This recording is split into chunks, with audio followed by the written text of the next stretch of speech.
Hello there, and welcome to the Alberin, where we play TTRPGs and have a hoot. This is Tales of Andrea. I am Murray, your DM for the like day. Martha Stewart. Hello. Hello, everyone. Welcome. Oh dear. Hi. This is Tales of Andrea. I'm your DM Murray. These are our wonderful players. Starting with the other side, we've got the Fine Storm, the Relly, the Jartus, the Aberrat, and the Elondriel. And we've got some really wild stuff going on today, but first, announcements. This Tuesday, something lovely and big is happening. Ethan, you want to say anything about it? Yes, so this Tuesday I am DMing a October one-shot. So we're filling in time before a new campaign comes in on Tuesday. So join us at 5 p.m. MST on Tuesday to find out what we're doing. Yeah. You will see the very lovely Ben there with us. And that farting noise came from the lovely DM who this time around won't be DMing, but will be just doing background stuff. So he will be there too. But anyway, join us. Tuesdays. Quiet voice For of God. Tuesday. Yeah. There's a few other people who'll be joining us as well. Smokey and his wife will be there. The person who played Smasher on our Tuesday campaign, as well as Kaz the DM and D&D Comic. They are both setting aside some of the very precious time to give to the Outbaron for a one-shot. We are so excited to have them in. And also Chris, one of my best mates, is hopping in to play the intern role. Well, that's on Tuesday at 5 MST. Big ol' Spooktober. It's going to be great. Very happy, very excited. Wednesday is Playing with Mutts. We are still in Valheim, and we just defeated the second one. So now we're probably going to try to do some iron mining. We all know how much fun that is. And on Thursday is Bloodheim. This is the week for the Mystery of Bloodheim to go, where we have Drow, myself, Zelda Elf 90, Michael Howards, and Rytak as players, with the good old Matthew Ichi as our DM. Friday's Hate, Laugh, Love, also spooky themed. What you got planned for that? You're muted. Yes, I am. Friday's Hate, Laugh, Love is going to be a Halloween-themed game show. We tried this once before, I believe, last month, a couple weeks ago. Or not a couple of weeks ago, like 4 weeks ago. And yeah, it's going to be Halloween-themed. Hopefully there's a ton of people on it. It's going to be a fun time. So join us then. Definitely going to be a hoot. Yes. And Saturday, I don't have anything planned right now, but we might do something. Just keep an eye on our socials, our Twitter, and our schedule inside the Twitchy thingy here for anything that's going on then. I don't know if we have any other big announcements. I don't think so. Yeah, I can't think of any. So let's hop to and skip into the Fey realm, shall we?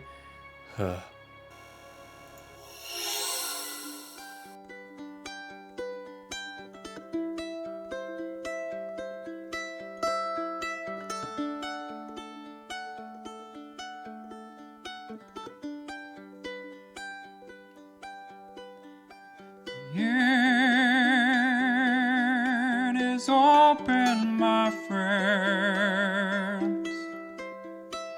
Battles have yet to begin. Laughter will be heard in gales and floods, but if not, at least there will be blood. The sorrow and loss may abound. We'll do our best to hold this hallowed ground.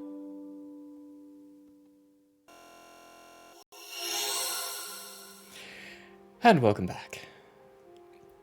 Last week, we finished up Lady Galani, Arc of Things, had a couple of people's souls get eaten, but they're back, they're alive again, it's okay, it's fine, it's nothing's wrong at all. And they managed to somehow save Lady Galani, who now has no soul but is still alive somehow. Saved Eulondriel through some strange means. Finestorm, the knowing god, sacrificed himself to keep Finestorm alive, believing it to be the best bet for the success of bringing the gods back to their actual realm and plane where they belong. After that, needing some... Bad bet, maybe. We'll see.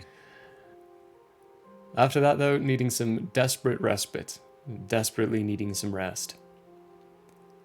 They teleported back to the mansion where Jartis pieced together some things and came up with a very, very interesting plan to travel to the Fey Realm to gather up some more allies to make a spell of his work. They returned parts of Marcus's soul, who now has jumbled language and jumbled speech, but is mostly sane and conscious. Where we left them off, though, is getting their nice long rest. I don't, unless you all have anything you want to do before hitting those long rest buttons. I think that's probably the next course of action, is to say the night goes by while you rest up to get everything you need for executing what you want to execute. Hearing nothing, mark a long rest.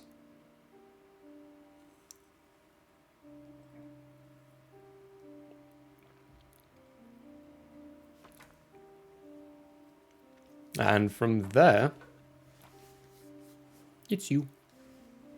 You all have your own separate rooms inside the mansion. They're taking care of you very nicely. What are you all doing? How are you starting? You're muted. After everyone's up and ready, I'm going to find them. And I'm going to walk up to, hopefully they're all in a group, if not each individually, and ask them, so the last like 24 hours, what happened? Because I remember getting in the bag. Did I hit my head really hard? Because my head's throbbing right now. You're all at a dinner table, so everyone can hear this. Eating some nice pufferfish stew. It was dolphins last time, so you got to keep the fishy theme. Well, we have a plan put together pretty well. We have purified most of Marcus's soul, but we need to find that last part in order to be able to. That's the intelligence bit that it's kind of like the bottle washer in a bag of marbles. So very vital, but we're not missing all of the marbles anymore. So we need help, and I've been doing research for a while that hasn't been relevant until now to conjure a Fey ally, but I am not sure about the reliability of what would come through.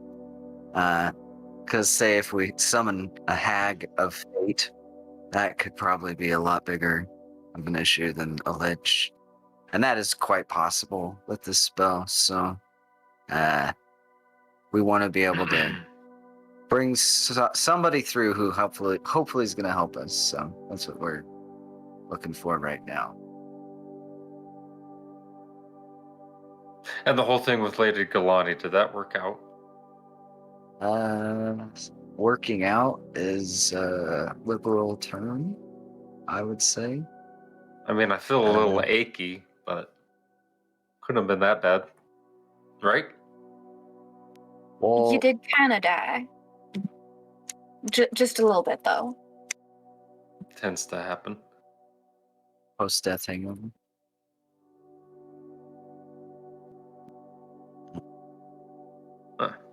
Well, if that's the plan. Yep. So we're prepping up for that. Okay. I will prep.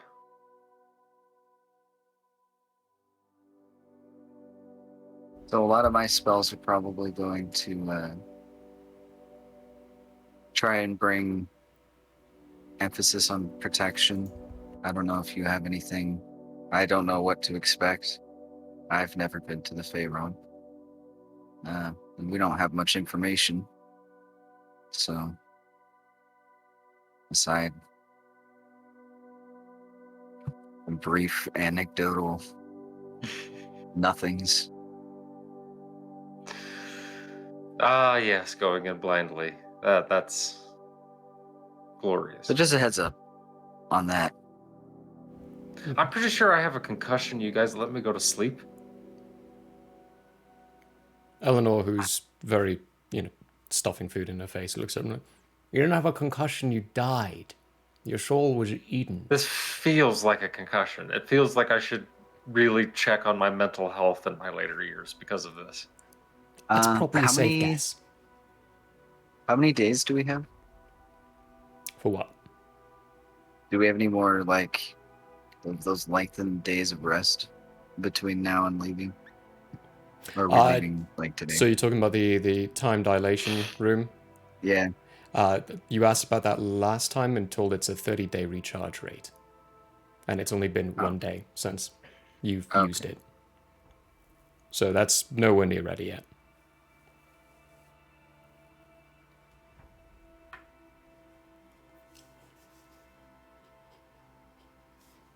What if we put the time dilation room in a time dilation room? That would require another time dilation room.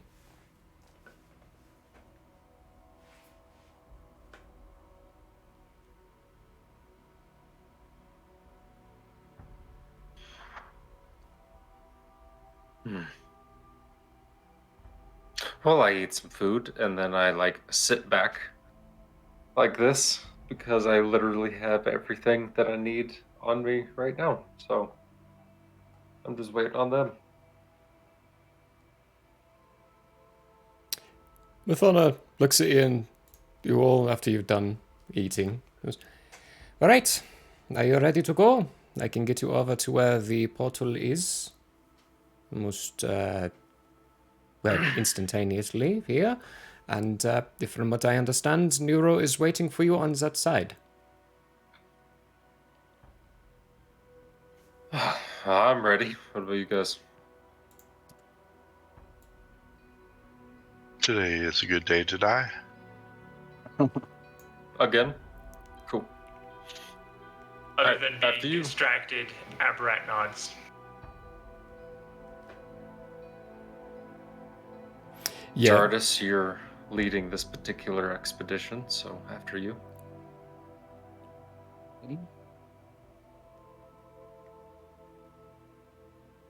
Okay. Running everything up. Vonta, answer the questions of the HP. 72 is definitely not correct. It's definitely not. There's no way your health is 72. Everyone else on D8s is I'm not much higher remembering than that. anything correctly right now. I don't would say even the remember what my 122 spells is have been. correct. Because Jartis has got 117, and he's the same hit dice and like constitution modifier range as you.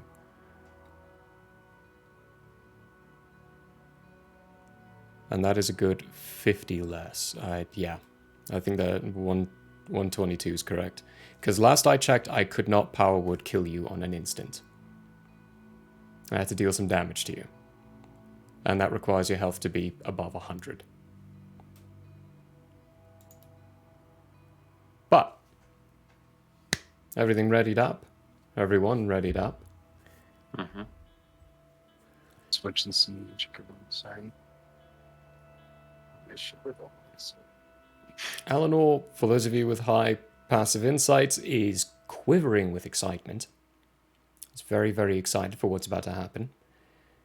As Mathona gathers you around in a 10-foot circle, radius, whatever you want to call it, and cast the teleport spell with a slight little fizzle and pop. You appear inside that familiar chamber where the portal is. That green, glowing, surrounded by arcane sigils portal. Nero standing in front of it, mumbling to himself, here and there, and turns when you all arrive. Sleep well.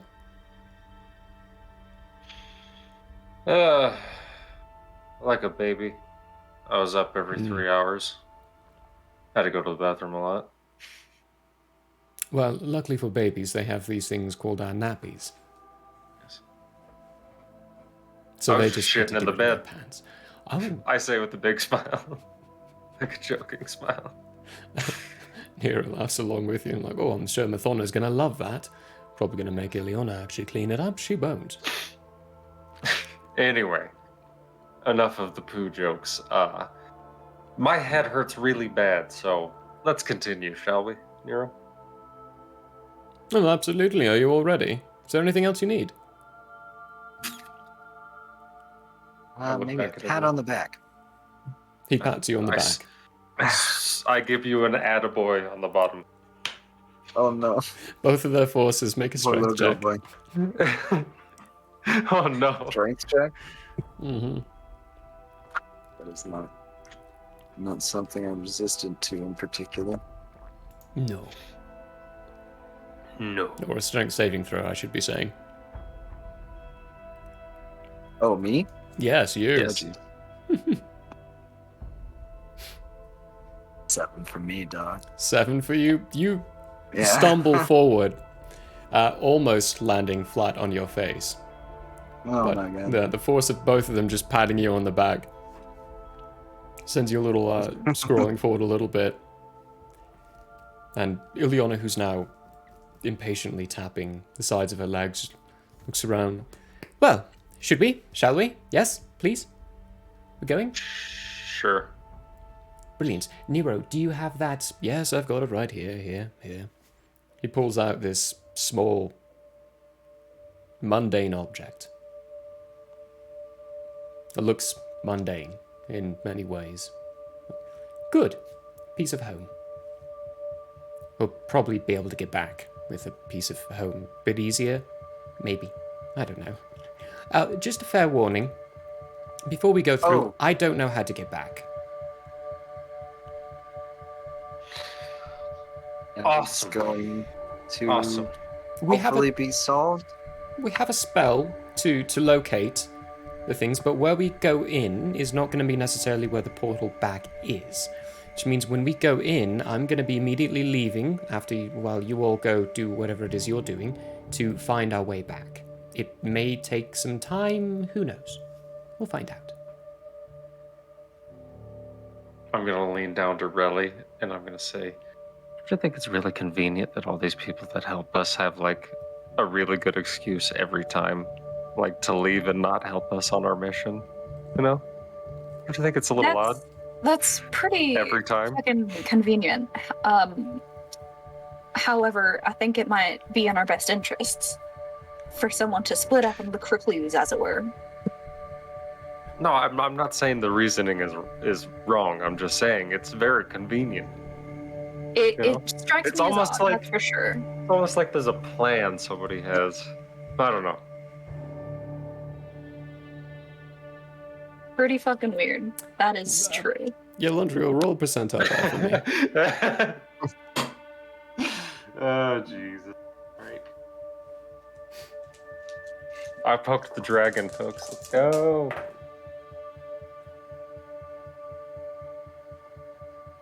What is that? That's... Oh, Jesus. That's 50 on the dot. Right 50 on the dot? Okay.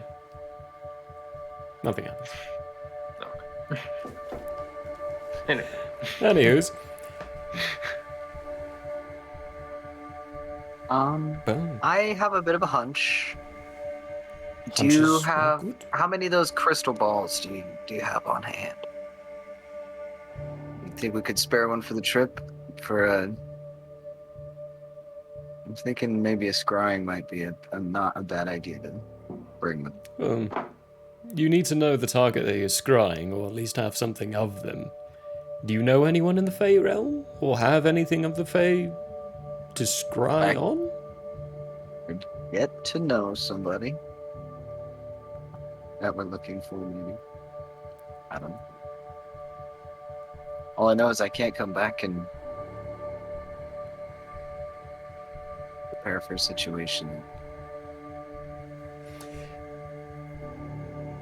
We do have a crystal ball. I mean, I can definitely give you one. I'm not sure the use of the scrying when you get there, though. You have to tell me how that goes. He just pulls a crystal ball out of his bag of holding. This is my personal one, by the way. I'll have to get another one. But that's alright. Okay.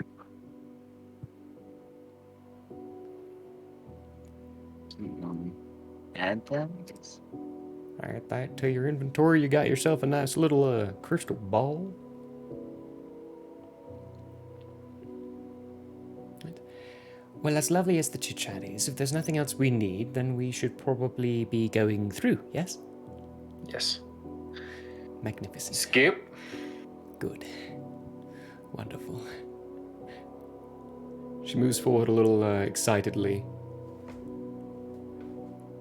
Opens up the portion with a small spell.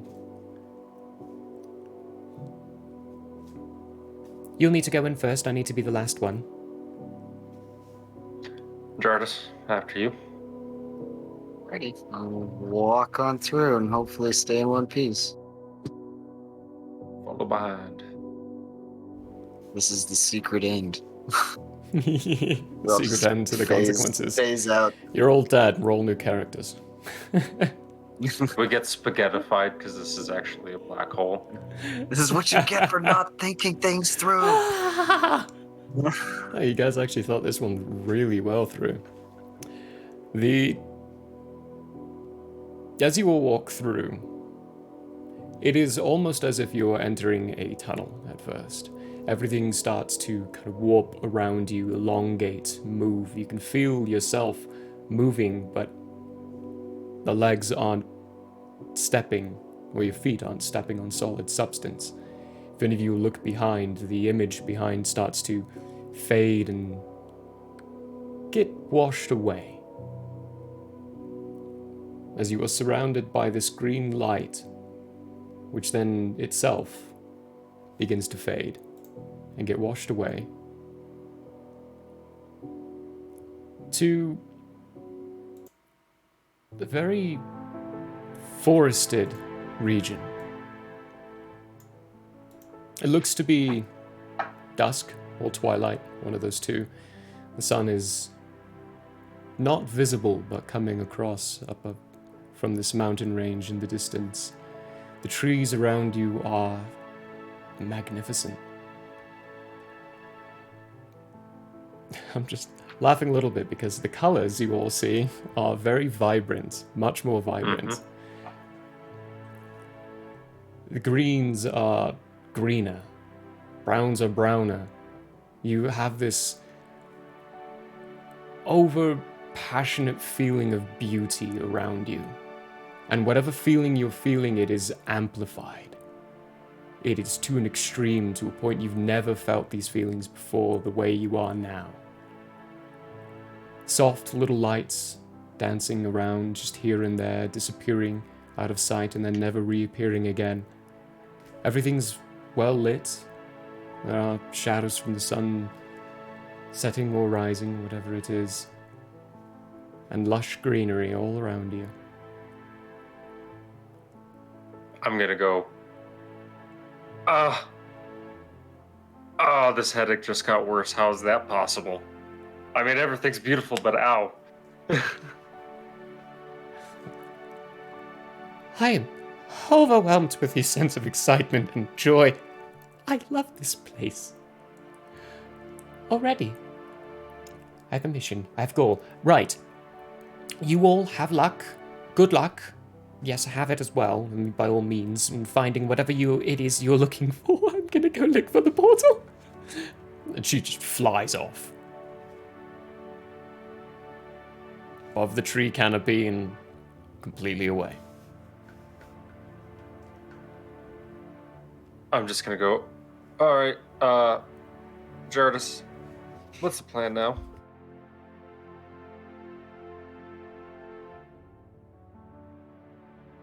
Oh God, everything's so bright here. What was our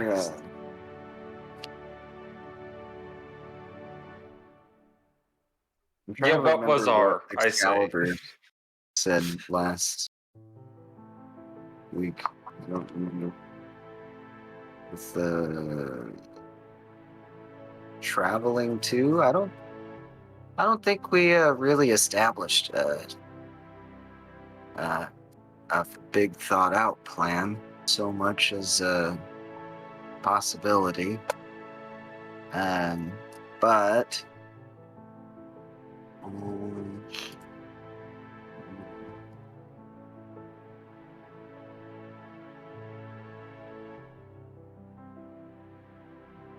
I'm gonna look at everyone else in the party one at a forth time.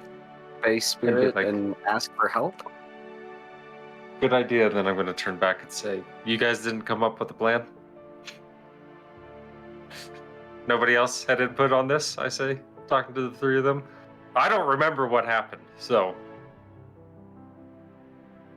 Oh no. I'm just along for the Total ride. faith in Jarda's plans. Aberrat? You jumped into the hole when we were fighting Lady Galani and everyone followed you, which nearly cost us all lives. Someone didn't explain how the spell worked. And also was in the hole first. To be fair, Oh, I was also, supposed to be there. Abrat was not explained how the spell worked to either. Mython had told no one what it did. And that is... So when it comes to planning,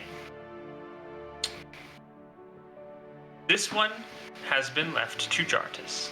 So I'm going to trust Jartis will get us through it.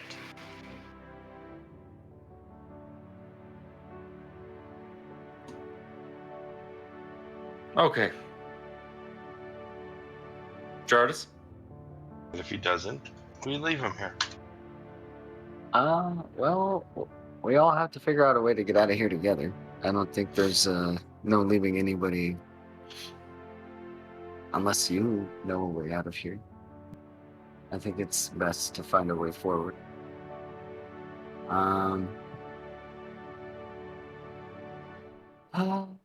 Might also be good to keep track of why we came here in the first place. Yes. Okay. Which was to ask for help against the Lich, right?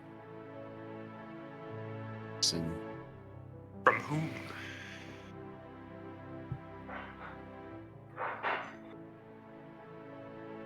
say from whom or for whom? From whom? Ask for help from whom? I don't think we had established that, did we? No, which is what we need to establish now. So Okay. that's the next step. So I was gonna just ask for help from a face spirit to see if there was maybe any areas around here that were friendly to people from our realm, I guess. I don't know what they would call us. Okay. Make So- a perception check.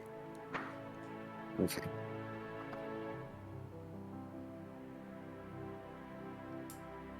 $15. 15. The only people around are you. But occasionally you do hear a soft giggle. And Finestorm and Yolondriel, I think no, it's not Yolondriel, it's Aberrat who has the second highest passive perception. There is the occasional shift and movement of the leaves inside the trees, followed by a soft little giggle.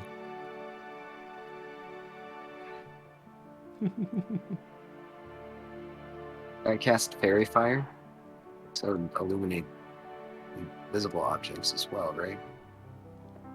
It would also be a very hostile act. Would it? It doesn't hurt anything. It wouldn't cause damage. Doesn't hurt anything, but if something's invisible, and you cast Fairy Fire and make it visible, that can be perceived as a hostile act. Okay. Well, I guess I would start preparing comprehend. Okay.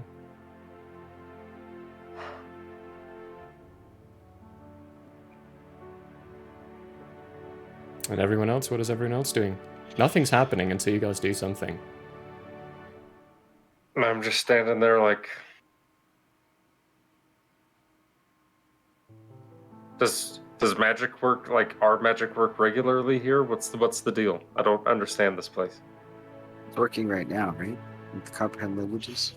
You're ritual casting it, right? Or did you cast it Yeah. straight out? It was a ritual cast. Okay, so it's going to be about 10 minutes until Yeah, it's gonna you take get the about a ritual second. class done. So, at the very least, you'd find out at the end of that. So we've got somebody running around laughing at us. Potentially. Alright, I'm just gonna cast Sending to Excalibur. Yeah. We're here, where are you? What's the plan? Excalibur is not in this realm. Excalibur is in Nathriel. Okay, And- who are we meeting?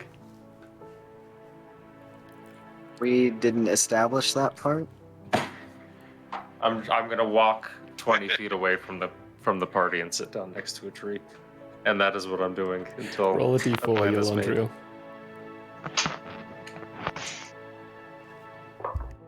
That's a 3. Okay. Feeling that our emotional state can probably influence the situation. So I suggest we Uh, collect ourselves. Clarify on some things, when you're Hopefully. ritual casting something, you cannot speak for the 10 minutes. Oh. So if you want to say all that, you have to break your ritual casting. No. Yeah. Yolandriel, when you sit down, the grass around you withers a little and pulls back as if it's feeling your frustrated emotional state.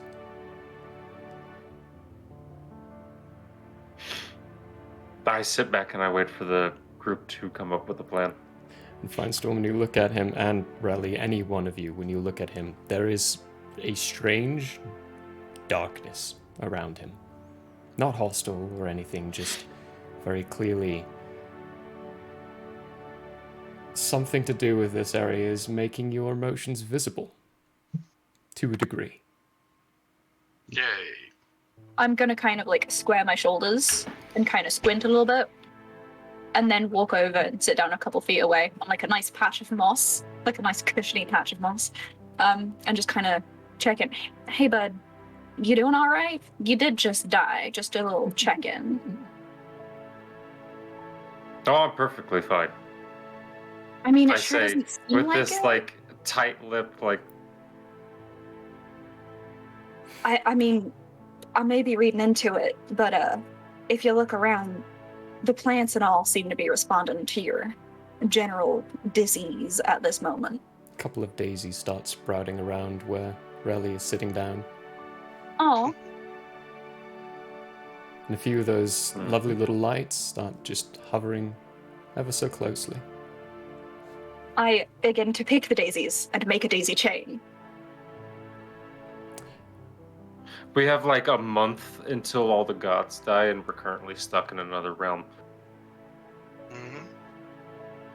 Jartis's plan. Yeah, I mean, that's... When you put it like that, that kind of makes sense, but have you considered making a daisy chain? And then I just hand him the one that I've got.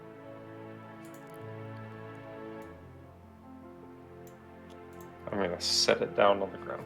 As soon as you touch it, it begins to wither away. And when you put it on the ground, it just fades to nothing. Damn.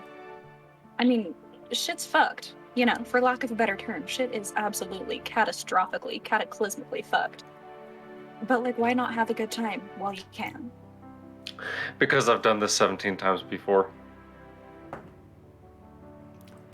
I just kind of... Well, not this exact Stare thing, ahead. but I've died 17 times before. And just start a fresh daisy chain. Oh, I'm gonna give this to Finestorm because you have the highest passive perception. Someone's watching you from behind a tree. Looks to be a satyr of some kind, fairly similar to Jartis. He's,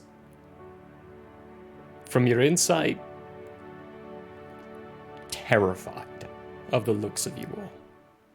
He's very clearly hiding behind a tree with what seems to be tears starting to pool up down at the bottom of his eyes and lips quivering at the sight of you all. From behind him, I'll say, "Can I help you?" You're casting a spell? I am using my illusion, That would be a spell. minor illusion. Roll a It's not percentile die for me. It is. It's a key. It's a spell. It's a key. Oh, it's still a spell. Okay, just a second. That is magical abilities.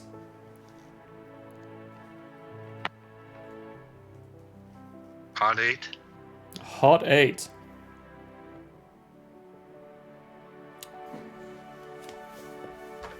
Okay. You said 20 feet away from him? Whatever you said, how far away? Oh, no. I meant Yolandriel, sorry. Should have clarified that. My bad. Sweet. How big is the radius of this? Of my illusion, like 60. Oh no, something else is happening. Who's around Fine Storm right now? It depends on where Find Storm's standing, because I'm close to Jartis right now as he's ritual casting. Okay. I wouldn't be near them. Okay. Make a dexterity saving throw. Moi? Yeah, you, Fine Storm.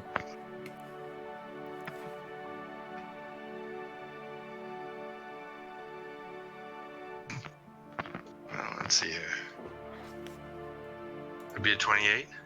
28? Oh yeah, that definitely succeeds. As soon as you cast or use this innate magical ability inside yourself, Mm-hmm.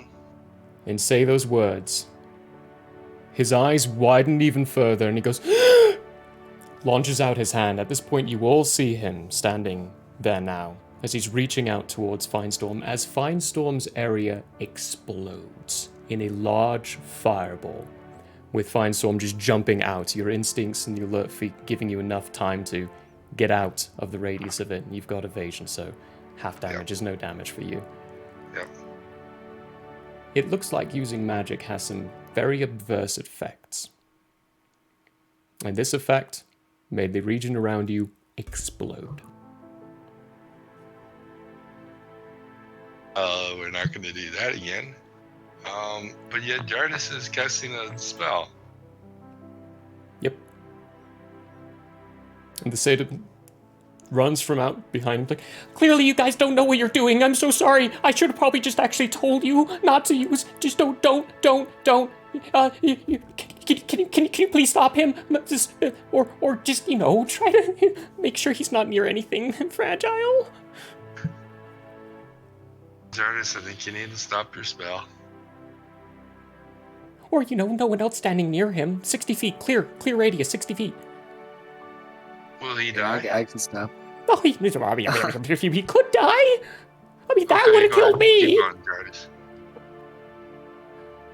Keep going. Are No you nuts? comprehending languages.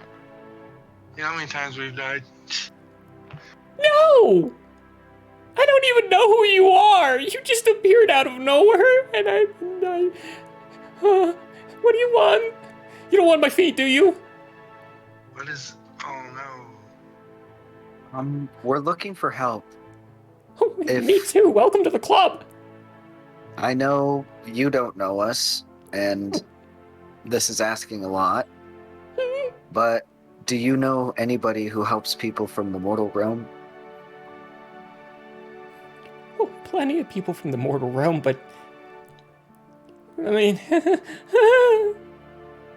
maybe. We'll make it worth your while. Give me a persuasion check.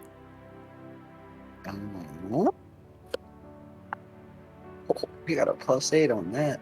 Ooh, That's a 20. a 20.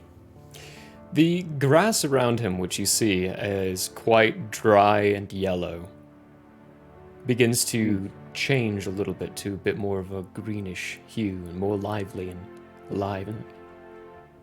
So you're not here for my feet?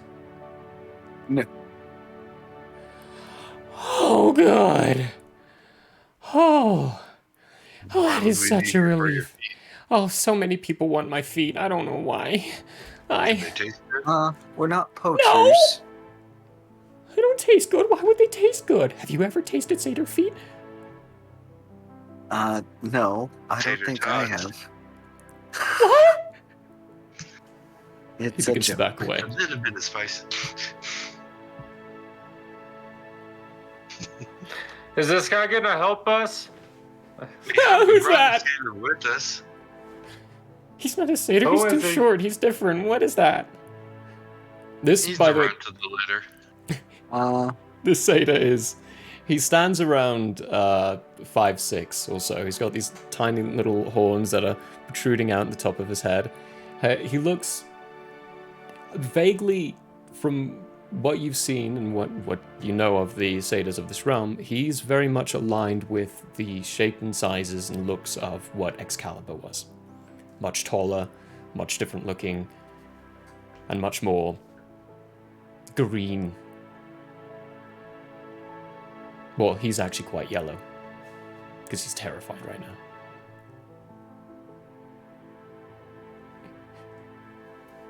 I mean, I jump up and I kind of like walk towards him. And I'm what are you? He hides I'm behind a Relly. tree. I'm Relly. Pleasure to meet you. So what do they call you? Flatfoot. Flatfoot, alrighty. And Foot. forgive me. Foot. I It's know. Flatfoot. Flatfoot, yeah. Flat. Foot. Flatfoot. She's saying flat fit, right? Because it's flat foot. No, it's just her accent. Oh, okay.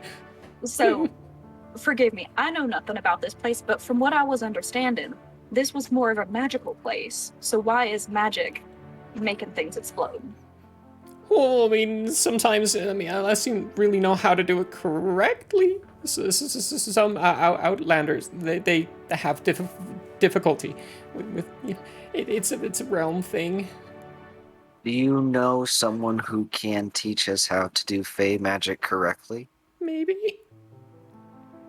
That's would really help us a lot. There's a couple of giggles around. Oh, shut up! And don't mind the pixies, they're assholes. I've heard. Well, I could probably take you there. We would need something in return. Let's see. Magical items. Do those interest you? Oh, yeah, well, of course they interest me, but I'm much more interested What about in... money? Oh, I don't need money. I don't care about that. Everything I need is just here around me. Gems? Ooh. Gems are just laissez. But what I could use is guidance back to my home. I got Where's your lost. Another side Around here. quest? Well, An escort mission? it's just a short walk, probably. How short is short? I don't know. It I know. depends. Time does it move differently here? I don't know. Where are you from? The mortal realm. The middle one? The mortal? Okay, so the Sword Coast? I think so. No.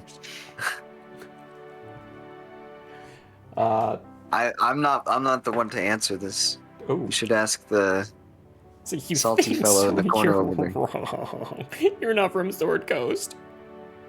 It don't look like it. You're not salty. Well, you said salty one. Which one is it? Oh. I don't like werewolves. He's I don't like you pretty either, nice kid. right now. Oh, as I say that.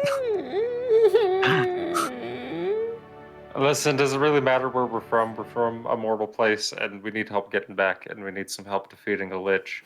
In order to get you So- back, we need to know where you're from. Just wanted to know how much time we have. I don't know unless I know where you're from. Well, I'm from Fitzburn in the continent of Andrea, if that helps. No. But I don't do this interplanar sort of shit, so I don't know the names of the different realms. Well, I don't know Well, interplaners. well, you see, the world I'm from is Corsinia, but I've heard of that one. that's not where we I know came that one. from.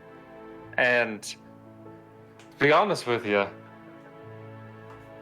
I don't think I was ever told what the name of the world was, or if I was, I wasn't paying attention. Yeah, So you've heard it, but Yolanda was not Refresh paying my attention. memory. What was the name of our world? Oh, you can remember very clearly, Nathriel. Nathriel. Tom, we're from Nathriel. Well, what the cat said. I've. Oh, you're so beautiful. Debatable. I've never heard of Nathriel, though. Maybe my matron had, or she might have. Well, there's better people to answer these questions when we get there. Okay. Let's go home. Okay. He starts Lead the walking. way. We do need that magic casting help. You can cast magic. Just expect something wild to happen behind it. It's not always gonna, make you explode or anything. Sometimes you can grow temporary rings. Other times you can start levitating randomly, or maybe fly. You could turn blue. It's not always bad. Know someone who can tell us who is friendly to Nathriel? We're looking for allies with fair exchange. But if he hasn't heard of the place, how would he know who likes it? Yeah. The nice little halfling knows. He begins to walk a little closer to you, Relly, and starts to put you in between himself and the entire group. Yeah, I just fell. It's okay. Just keep an eye out for anything weird. Which I'm realizing now is probably an empty statement for outsiders like you. Yeah. For context sake, what do you classify as weird in this land? You? All of us. Fair point. Fair point. The shifting, changing, light going away, coming back. The trees around us not liking us. The grass below our feet not liking us. Things randomly dying. Like, for example, your feet. You've got daisies. You're so happy right now. And then me. It's. He points down at the dried yellow grass. You're pretty freaked out, bud. I get that this is weird as hell. You want to, chit-chat as we're on the way to see your matron? Maybe. I am curious where you're from. I've never heard of it. I do like stories. Alright. So, for starters, what were you doing out in the forest that made you get lost in the first place? If you're from here, shouldn't you know where you should be? Well, okay. Okay, just deep breaths.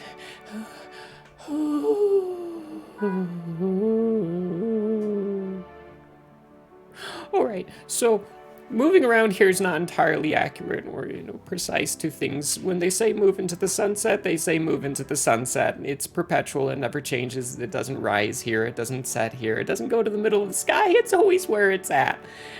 Distances, you can't really measure them, they just happen. It could take us 3 days to get back, it could take us an hour to get back, or even a minute. We could turn the corner and it'll be right there. But it's entirely highly dependent on random little bits. But it's normal for me, that's not weird. It's probably weird for you. Yeah, things usually stay where they are. Yeah, that's the mortal plane for you. Alright, so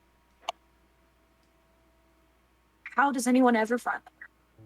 We just walk and get there. Do you have to think about where you're trying to go? Well, not really. Sort of, I always do. Maybe because I like getting there. I don't like being out here. But it's a matter of direction is towards sunlight, sunset, or away from sunset. Keep the sunset to your left or keep it to your right. It never changes, so directions never change. That was the most confusing way he could have expressed that. I mean, it makes I think sense to it's gonna be him, theme. and he's the native to this place, so I mean, surely we're the aliens in this context. Like, how would you? Well, I mean, that's not exactly a fair comparison I was about to make, considering gesturing around to the various people who make up the group. That should be enough iron to get 2 blocks out of it when it's done. BRB. Yeah. Fine Storm. Make a perception check for me. Okey-doke. Perception check. Oh, ooh, that was almost a natural one. That'll be an 18. 18. Hearing him say, keeping an eye on, like, what little bits to keep an eye out for. In select areas, select spots, there seems to be a darkness. The light, for some reason, is not getting through there. You can still see, but it's a little darker. And it's beginning to surround you all as you walk.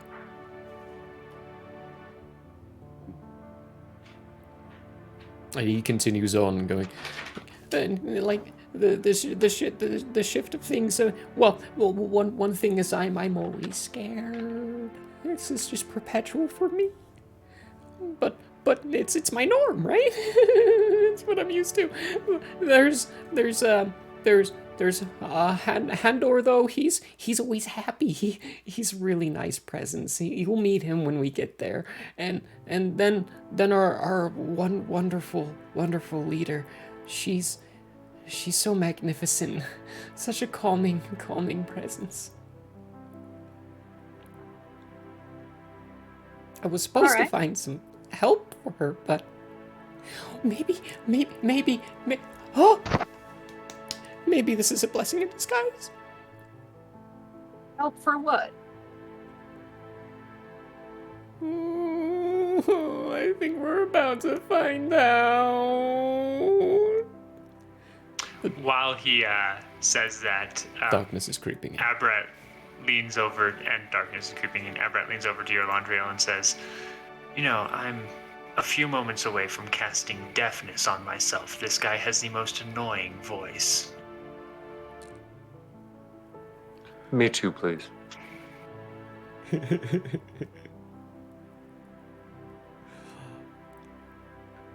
Flatfoot stops walking for a moment. And like, are any of you good at fighting? Let's. You could say that. That's basically all they've done since I joined the group. Those of you with a passive perception higher than 20, as you start to look around, behind you, there weren't any bushes. And suddenly there are bushes. As you either continue to walk or stop walking, whatever it is, you're motionless. The trees are not moving past you, despite if you take a step forward. They stay in the exact same spot. Some of them begin to even creep in a little closer. When you look away and then look back, it's just a little closer. Fairly quickly, you are all very surrounded by... It's the wrong one. Surrounded by a ring of bushes and plants. And the light begins to fade even darker. I say, greetings, friends. How may we help you? I'm going to cast light. And if anyone understands, they understand me. You're casting light, Yolanda, roll a percentile for me. I shall. Do I have enough time to notice that he's about to cast a spell? Yes. 96. I'm just gonna kind of like nudge Flatfoot away from the area, and we're both gonna edge away from Yolandriel. 96. 30 feet. Hang on. This actually might have been an accidental clutch for you. Wait, hang on. You said you cast light. That's a cantrip? Yes. Yeah? And that's given to you by a cleric abilities? Mm-hmm. Nothing happens. That is a natural thing I can do. Nothing happens. That was a natural As thing you I can do. reach into your where you're used to feeling your magical abilities, nothing's there. Cool. All right.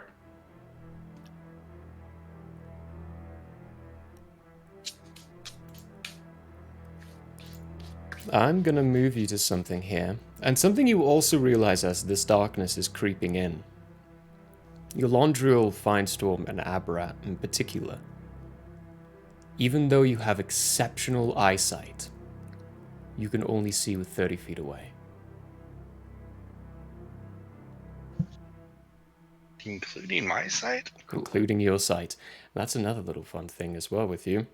I'm gonna try to activate that Crown of the Heavens, that magical item.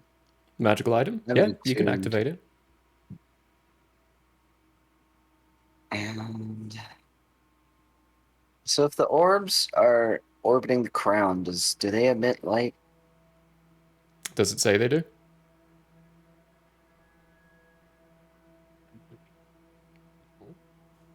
The only time it specifies light is if it's used as on a target. So I'm just gonna, I don't know, just hit the ground in an attempt to not hurt anybody, but to illuminate the area, maybe. As So you that is cast the crown, in the middle of all of you, a small campfire appears. And you still continue to hear this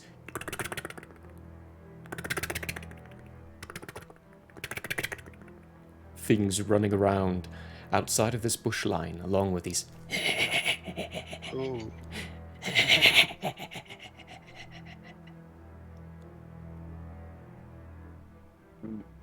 we just went to the back rooms. It's okay. It's all good. one of the bushes nearby jostles a little bit. The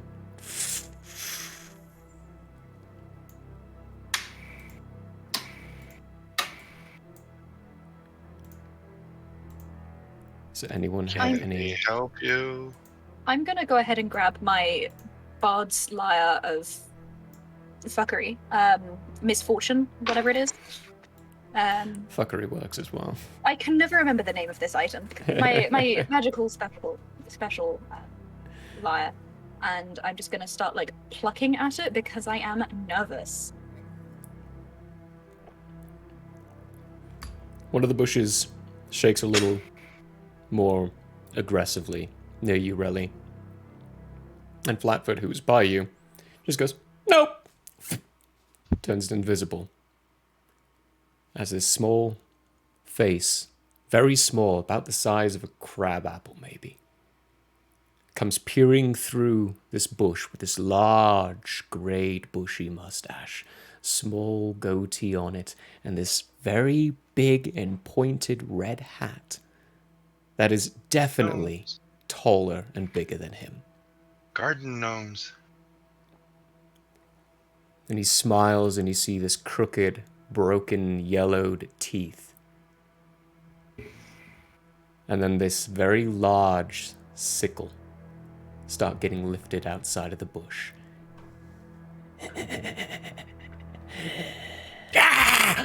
I need everyone to roll initiative. Aw. If anyone has that sling of warning, So, attuned, yes. you have an advantage. Sling of Warning attuned. You have advantage to this also. Any one of you with alert feats, there was definitely enough time in between to be able to activate something if you wanted to activate something. Jartis, you got yours with a crown. You didn't have alert, but you spoke it up. I want to give the option to the alert feat people to be able to do something before initiative even starts on That this. did use one of them. Yes. So you were able to activate your crown.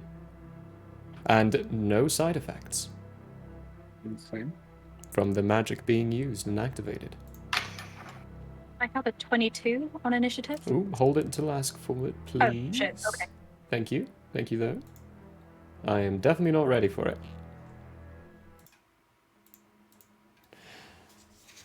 And yes, Drow got it right. Red caps. I love these things. Red caps. Yeah, red caps. They're a hoot.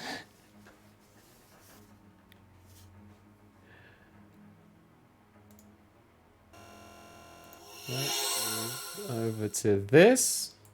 Can So we I can use see. my alert sheet not to activate something, but to make an observation? Yeah, sure. How many of them do we see? You currently only see one, but with your passive insight and investigation, you can hear at least 8. Okay, that's all I need to know for now. Cool. Yolandriel. 21. 21, damn. Aberrant. Why? 20. 20, fuck me. Jartis. Break the mold. 22. 22? Damn! We Really? were just ready for this. Also 22. Good heavens. Who's got the higher dex, or would you like to roll for it? The higher what? Dex modifier. Got a +2. I have a +4 for dexterity. +4. That would be Oh. you first, then, really. Okay. And Fine Storm? 27. Fucking hell, you're all above 20. Or 20 or above. That is insane. Nice. They weren't really that sneaky about it, so it makes sense. It does, yeah. They were being incredibly loud. They go, We're all a wow. little more than prepared. And yeah, this looks like a small little gnome. Tiny in size, Garden gnome. or small in size. He looks like a garden gnome with a sickle and broken yellow teeth and very violent. So let me move them into the map as well. This is the one that's charging at you all right there. I need to move them all just into the token layer.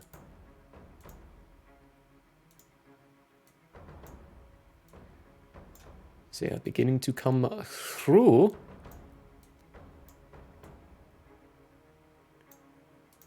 There we go, that's what you can see. Scary gnomes. Big ol' scary gnomes. Fuck red caps. Fine Storm, you are up first. So, who has the best hat? I'm gonna go with this one. He's got a very fine hat. It's best put together, best weaved. It's still crummy and patched in some places and a little fragile, but he's got a pretty nice hat.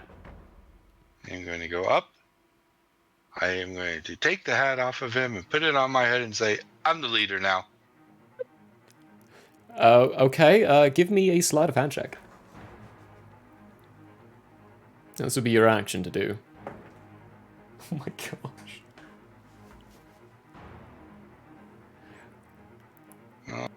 What was my bonus? Yeah, okay. 32. You run up, snag that hat off of him. And I am speaking as so that any language can understand me. Mhm. The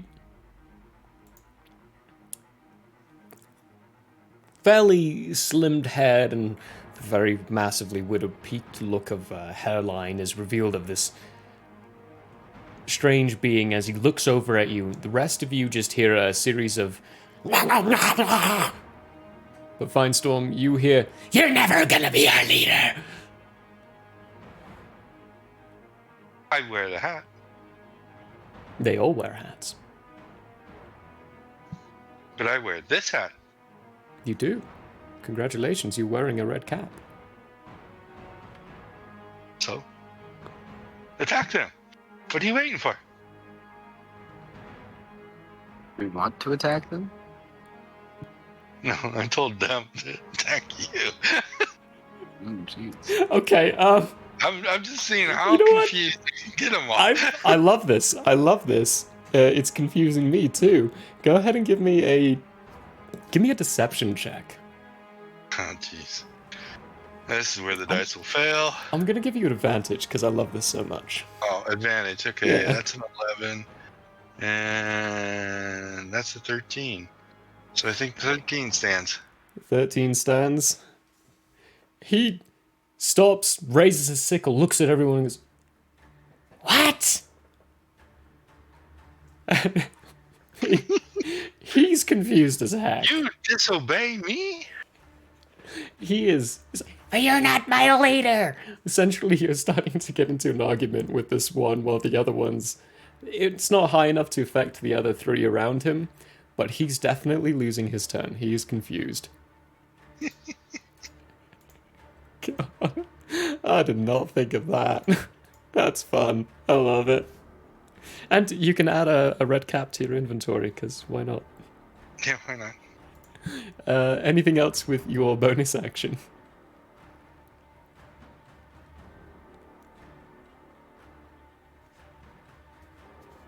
Or rest of your movement, maybe, because I think you only moved 20 feet.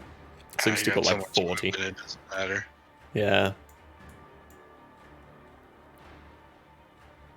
But, No, I'm just gonna see how this plays out for the moment. okay. I already a dodge, or can I do that with the bonus? Bonus, you can use a Kai point for patient defense. Now I'm not gonna waste Kai. Okay. I'll just wait and see how this plays out. Cool, cool. As you get up to them, you can see the reason why they weren't very stealthy is they are wearing these very heavy-looking metal boots.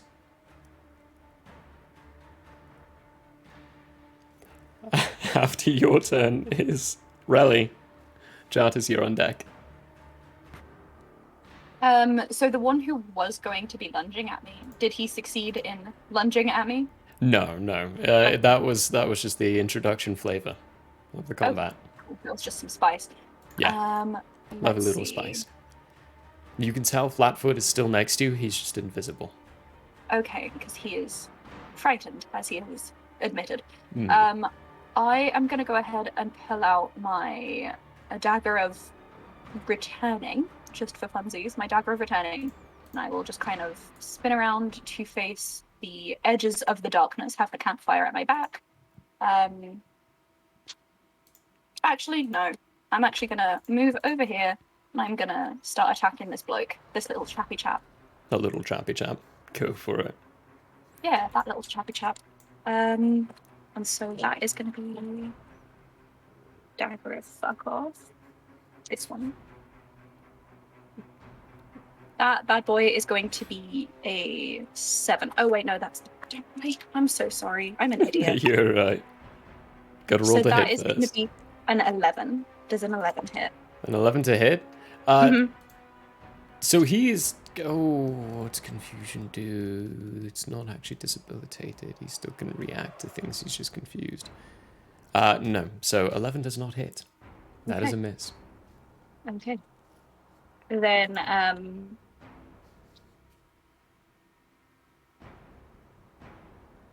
let's see.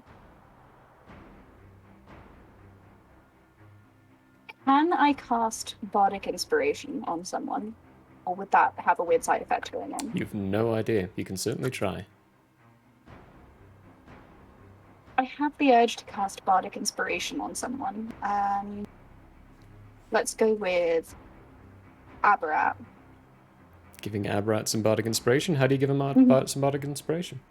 Well, I've still got my little lute of magical mystery. And so I just kind of strum a little melody on it, sing along, and then bada bing, bada boom, forget about it.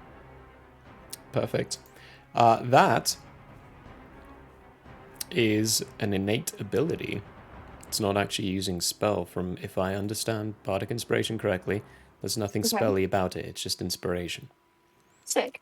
So, Aberrat, you have a D10 for Bardic Inspiration.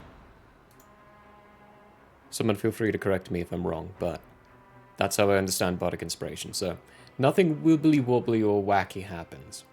But Abrat does get his inspiration. We're going to do that by putting a big old target on there. Look at that. Magnifique. That's your action, bonus action, and most of your movement. Well, 5 feet of your movement. Jartis. It is a you with your laundry on deck. Well, does every creature in this realm speak Sylvan? Or is that like a... Your research suggests that that is a yes, but it's not a tested practice yet. Okay. Well, it says I understand Sylvan.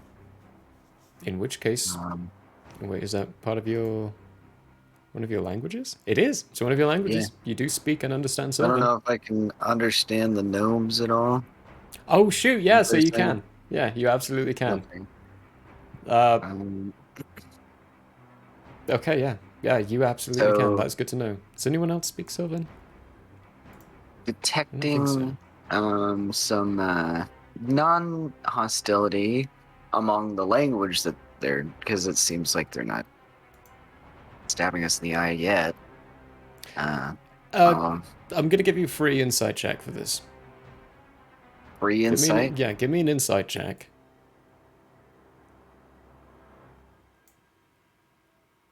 Just a straight D20 or with the It's a modifier? It's a D20 with your modifier. Yeah. 13. 13. They are clearly very aggressive towards you. Okay. You in particular. Oh.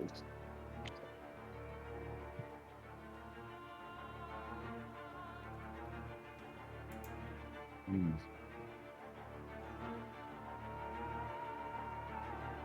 Sure if this is gonna be a good thing or not.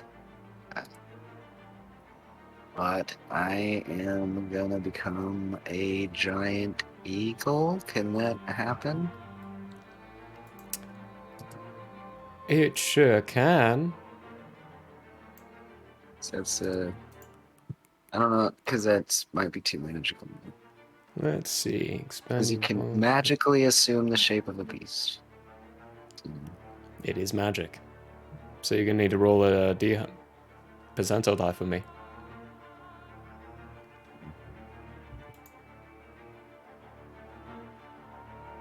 Oh, that's the wrong area. 39. 39.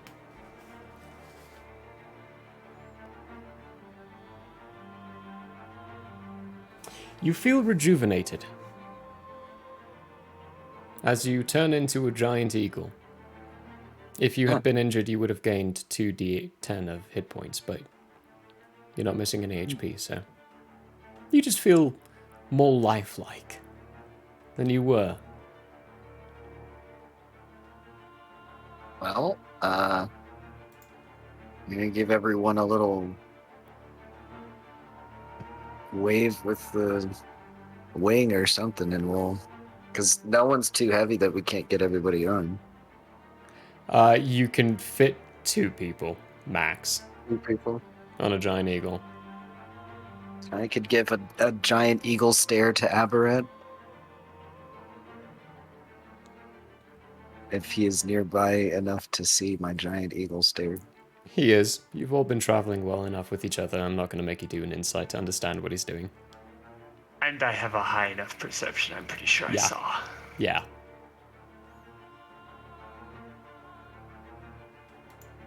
Okay. So that is your bonus action.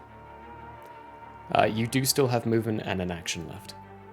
I'm not going to consider the staring at Aberrat as an action. Maybe 5 feet of movement, but that's it. What is like? Is a giant eagle a level 1? Yeah, it's a pretty low CR rating Dang. for how good it is. Or how big it is? Yeah. We have 80 fly speed, so we're just getting up and out of this. What are we in forest right now? You are in forest. So you're moving, Yeah. you're trying to move up and out, fly out? Yeah. Hopefully, Flatfoot caught the When you get clue. 20 feet up, these vines and branches start whipping up out from the bushes, grabbing towards you. I need you to make a, I think it's a strength saving throw. Let me double check.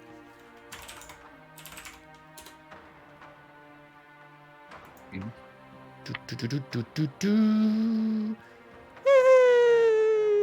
Strength check. So strength saving throw.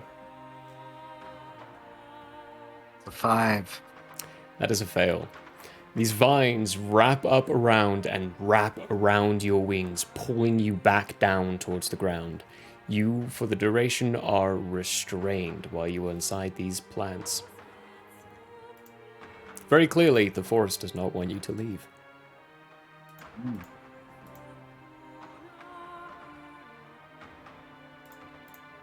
But you are a giant eagle restrained on the ground. You still have an action. I'm gonna.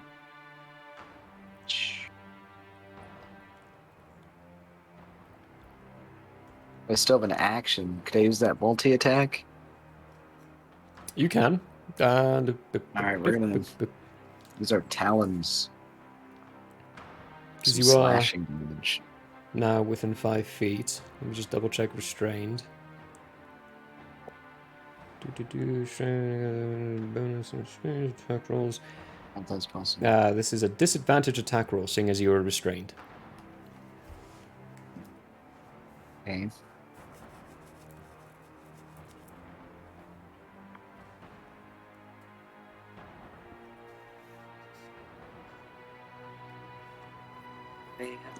Okay. That was an 11. That is a miss. You begin trying to lash out with your talons against the nearest red cap to you, and it just nimbly dodges out of the way. The branches wrap around and bring your claws in before you actually scrape against him, not able to actually get a hit. That's one attack, though, right? You have multi-attack, right? Yeah. Yeah. But all I can do is do the beak. So. You can give it a go. You get all your attacks. They're all at disadvantage. 9. Yeah. 9 is a miss. This vine wraps around your beak and yanks your head away before you can peck down towards this bite-sized creature. That is going to be all of your actions and possibilities. Your Londrigal, you're up. Abrat, you're on deck. How do I have a concentration on that? You don't have concentration right now.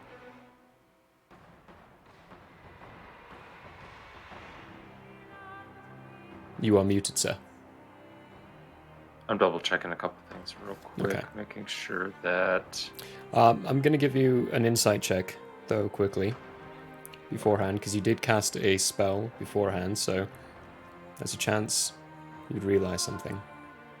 What is my fucking insight? I forget. I've got a new computer setup, so finding Ooh. shit right now is not computer setup, but DVC. like layout setup. Yeah. 18. 18. It's a little, you're still having that whole your light spell not working kind of reflect inside your mind for a moment. You can feel that the god who's giving you power has no presence here. They cannot give you power here. All of your cleric spells will not work. Okay.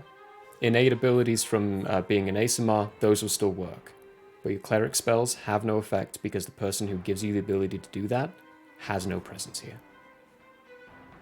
And can't get it to you. Gotcha.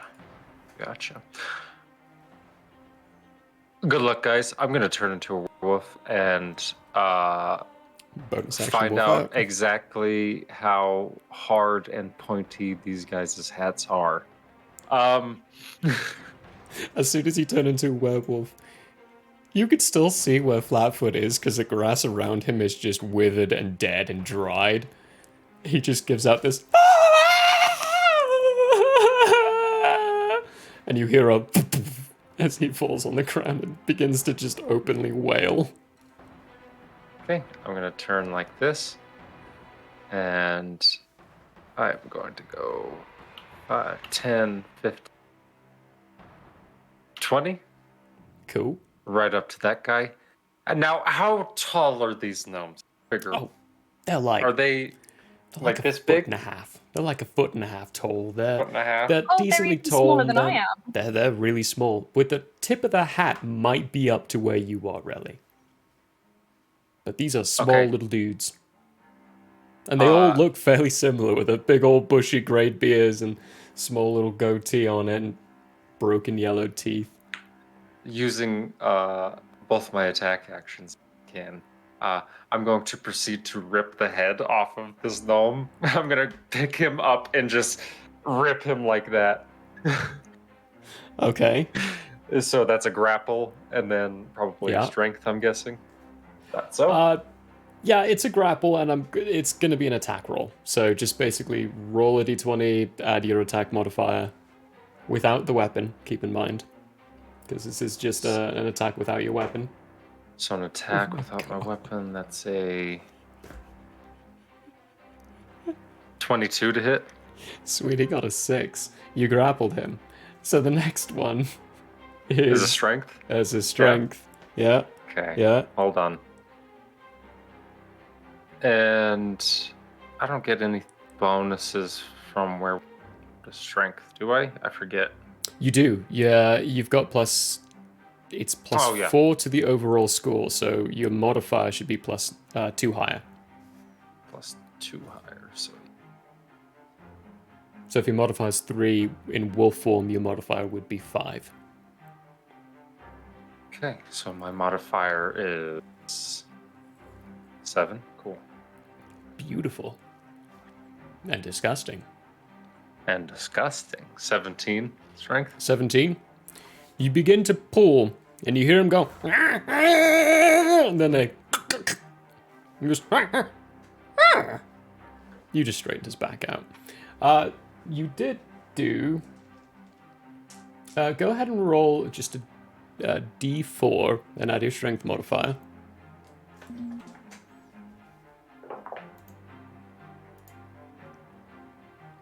Nine. 9. So you did do 9 points of damage to him. However, as you're holding him, feeling him, they are extremely muscular. Almost entirely built of muscle, and a lot hardier than you expected them to be. Okay. Trying again next round, though. They're still like pulling and holding, but he seems to be a little relieved right now from some back issues that he's been having. Oh, Me he'll next. feel relieved in one turn. Trust me, he'll feel relieved. Anything with your bonus action? Oh, no, you already used your bonus action Nope, movement already and bonus action Yeah, movement. Yep, that's everything. you're good. Abra, you're up. They are on deck. All right. First thing Abra is going for to it. do is he's going to turn and look this up over here. And he's going to go. Fine.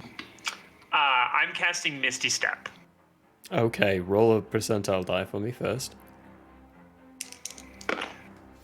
18. 18. While I'm looking at that, where are you trying to go? Right here. Okay. Yeah, you can definitely. Hang on.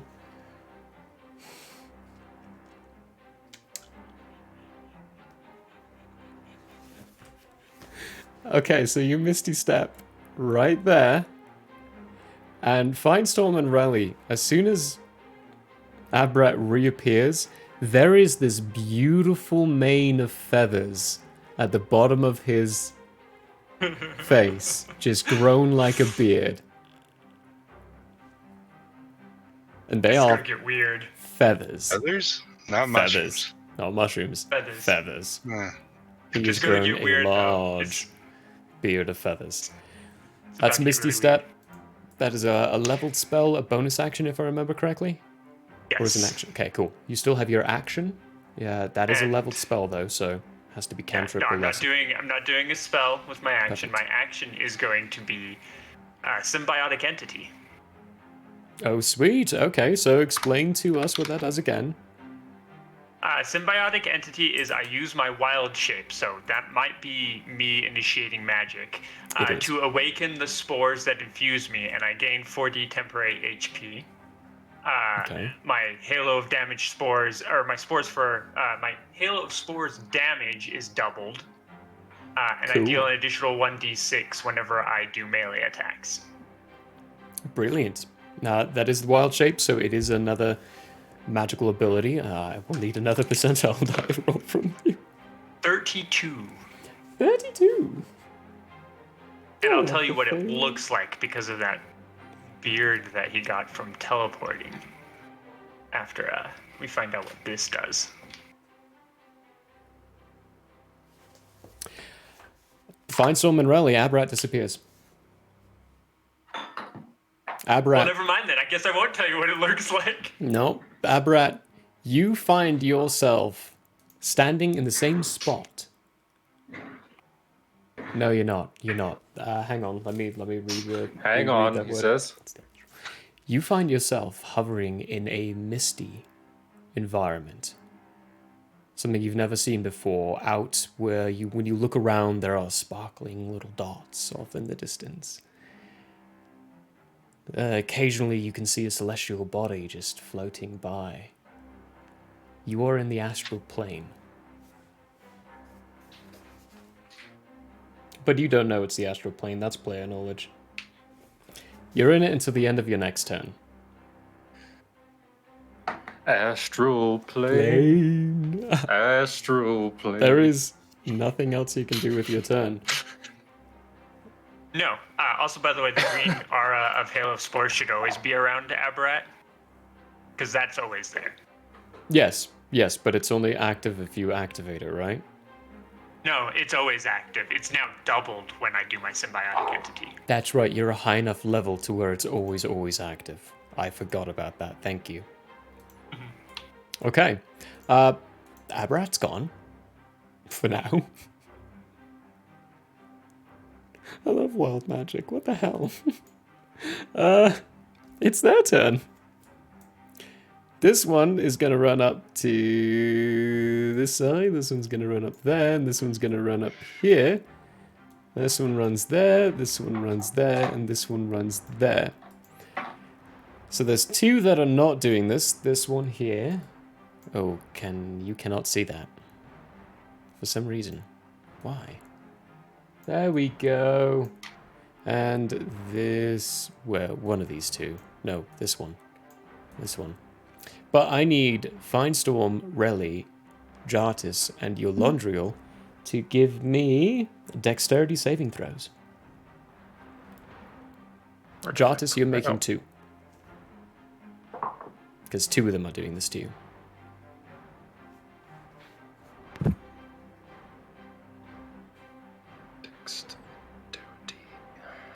Are you ready for the roll? Once for once. Once per once. Firestorm, let's start with you. Because I think you're 27. 27, you succeed. You Relly? I have a dirty 20.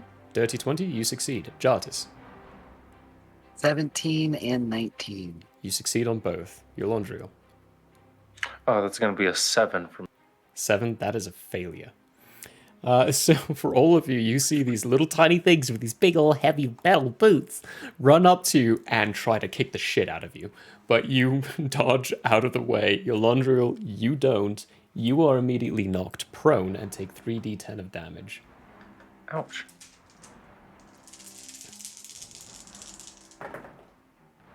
I didn't roll that well.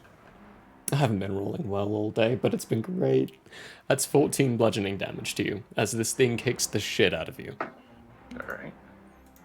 And knocks you prone. Your shin is hurting right now. 14, you said? Yes, 14. For this guy, he is going to attack you, Yolandriel, 3 times. As you are currently holding him. They are, I do believe, at disadvantage because he's grappled by you. Motherfucker.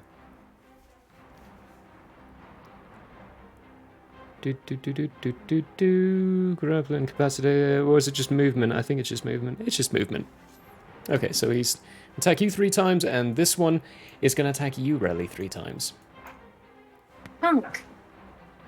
Actually, no, this one's confused. He loses his turn because of what Fine Storm did. I'm sorry. I almost get forgot about fucked. that. Get absolutely fucked, little red cap. Yeah, he got He fucked. doesn't have a red cap. He doesn't have a red cap anymore. Mr. I'm sorry. Hatless Red Cap. Just for at the moment when it comes back around, the one that kicked me, Yeah. I repose. He didn't succeed at kicking you. Yes, he Can you? missed. Oh, that's right. Repose is miss. Okay, cool. No, let's do that But- before I do the attacks, Oh, okay. because it's attached to the kicking thing. Okay. Hang on, 2 of Cat them. pretty sus.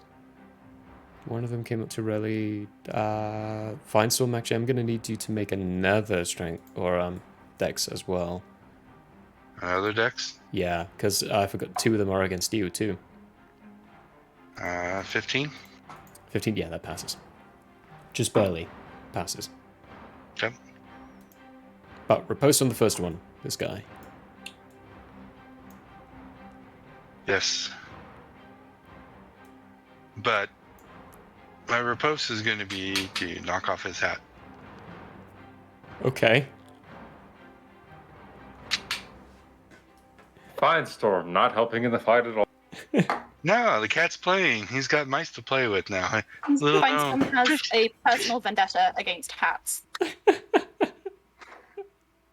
Give me an attack roll.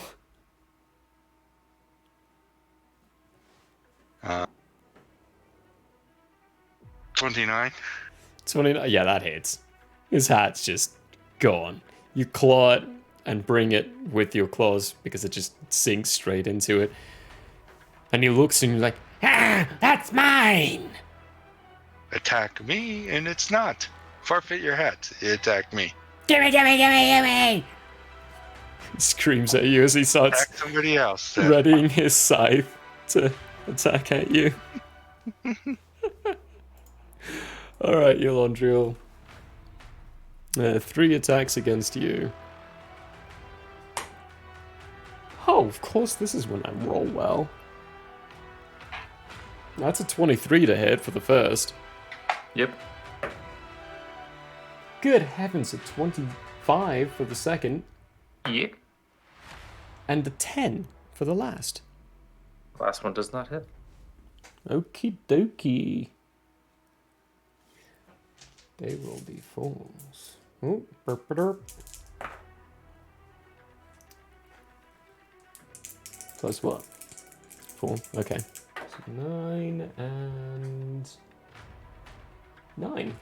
18 slashing damage between the 2 attacks.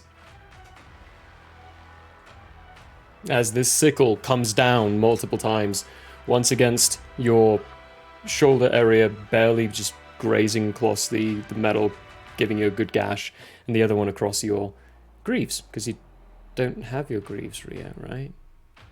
Shin area. Your shin cap bits. Those are the bits you're missing, I think. But across there as well. You have 2 big gashes, little damage, and a bruise from being kicked in the shin by a big old heavy metal boot. Cool. That is their turn, so we are back around to Fine Storm, who is currently surrounded.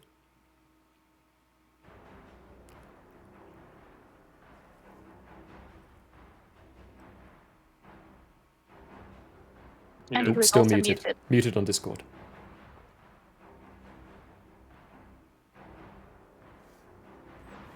Is that me? What was that? No. Oh, that's you, Fine Storm. It's Fine Storm, it's your turn. Okay. With Rowley Uh, on deck.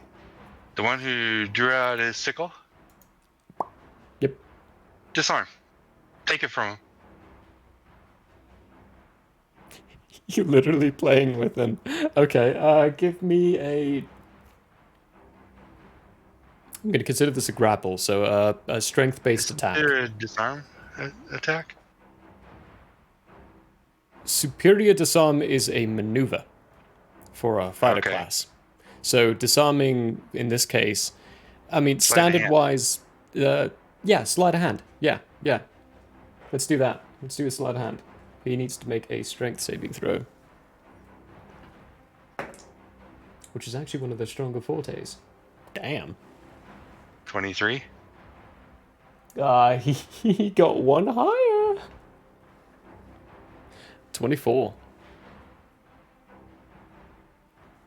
Wait. My math is wrong. He got 23 too. Meets beats. Yeah. You freaking took a sickle from him.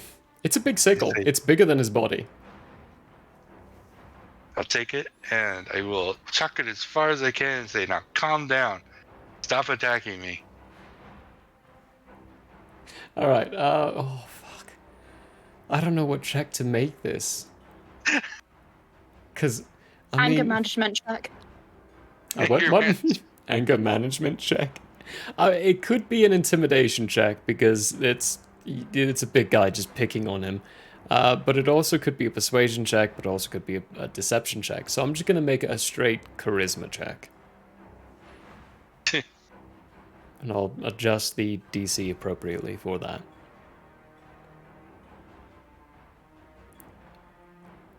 I rolled an 18. Yeah, oh my gosh. You take the sickle and you chuck it. It flies off into this darkness. And you tell him that and he looks at you and goes, okay.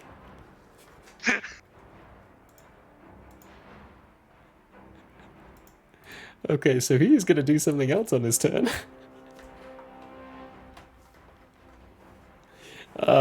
That is your... Why do we always have to kill everything that attacks us? Let's try something different for a change. Anyway. It's a fun thought and idea. I'm enjoying this. If other people, like, pile into it, you might be able to just forfeit this whole combat thing and get them to talk. So, I mean, especially for, like, Ben and Tangerine, those are aspects of combat in D&D. You can actually talk to the enemies and try to convince them to not fight. You have no idea why these guys are attacking you, except for maybe piecing some things together, which for player-wise, they want Say defeat. That's why they're attacking you. But you could try to do something about it, and Firestorm right now is really fueling that perspective of a possibility of something happening with that. But with Firestorm, which I'm loving your moves right now, it goes to Relly.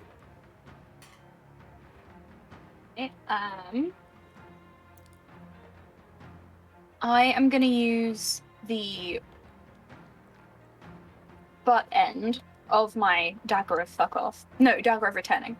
To bonk Hatless Man over here, just on the top of the head, and I'm gonna say, we just got here. What the fuck is going on? Okay, give me an attack roll. See if you can manage to do the bonk on his head. Because he is still aggressive and trying to dodge out of your ways, what you're doing. Is that going to be the same attack? Yeah. Same standard roll. Attack rolling. That is going to be a 26. Yeah, that hits. You bonk him. Okay. Roll damage is going to be non-lethal damage because you're just doing a bonk. Okay, that is going to be 8 damage. 8. Perfect. Noted. And... say what the fuck is going on. We just got here. Give me persuasion check. So D20 and add your persuasion modifier. Ooh, that landed crookedly. Then reroll. Okay, that is going to be a 17. 17. Okay. You bonk him on the head and just... What languages do you speak? I think just basic or common or whatever it is. Okay. Would that be in the features and traits section? So that would be down in the bottom left area with your proficiencies in languages. I speak common and halfling. Common and halfling. Okay. They also speak common, which I'm just going to give this one to you all. This is a new realm. They speak common. He looks at you and goes, I am so confused right now. Same here. You just started attacking us. What the hell is going on? I want your feet! My feet, I'm using them, buddy. Step off. Give them to me. No. That'll be your turn. Okay, cool. Jartis.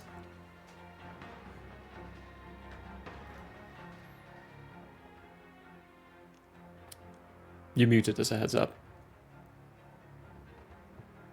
I can hear all that, right? That's Yeah, all. yeah, you can hear all of it. You're all well enough and close enough. So I will stop trying to Distances. fly away. You're don't know pinned if to the that'll ground right do now something. by plans. But when Up you to the ground. Okay. you're so you're pinned to the ground, but A as lack of you resistance.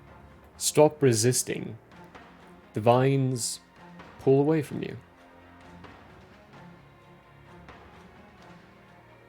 You are no longer restrained.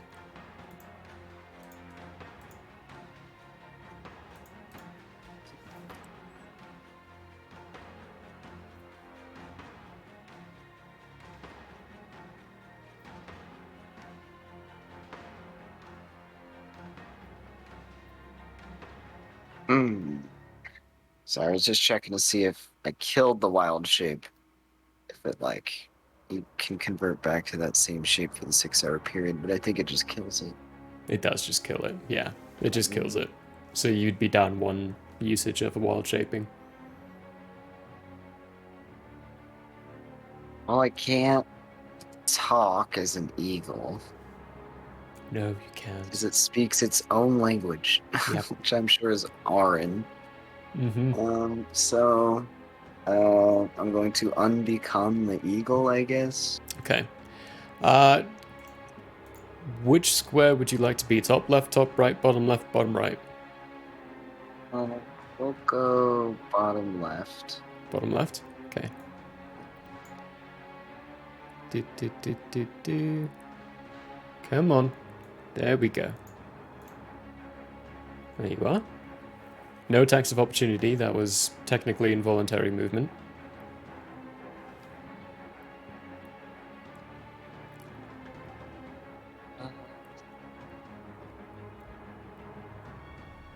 I guess I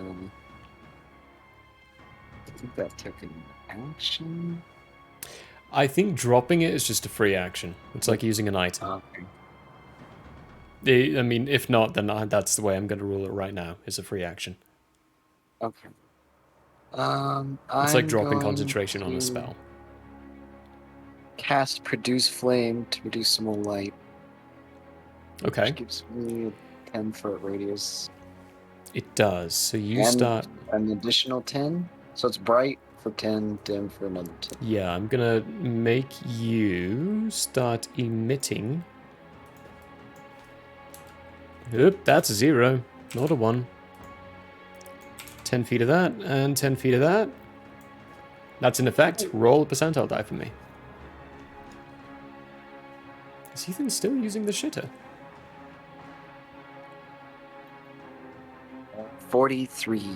43.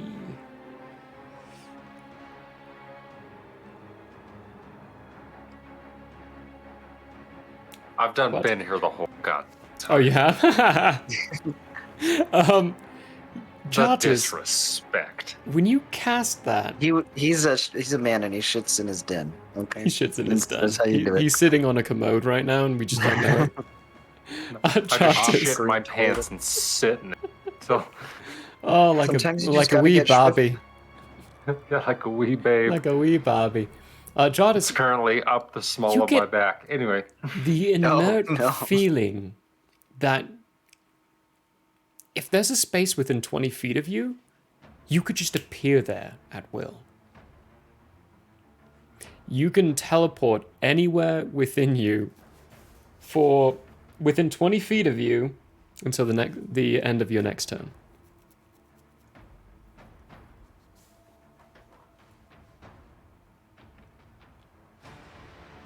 Okay. And that's an action. No, Or I don't movement. think it is.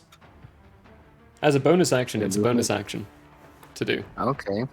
So until the end of your The next turn, you can teleport within 20 feet of a location you Use can that see. bonus action to get behind.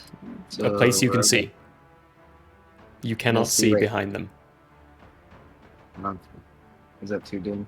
So this location, if it is filled with blackness for you, you cannot see it.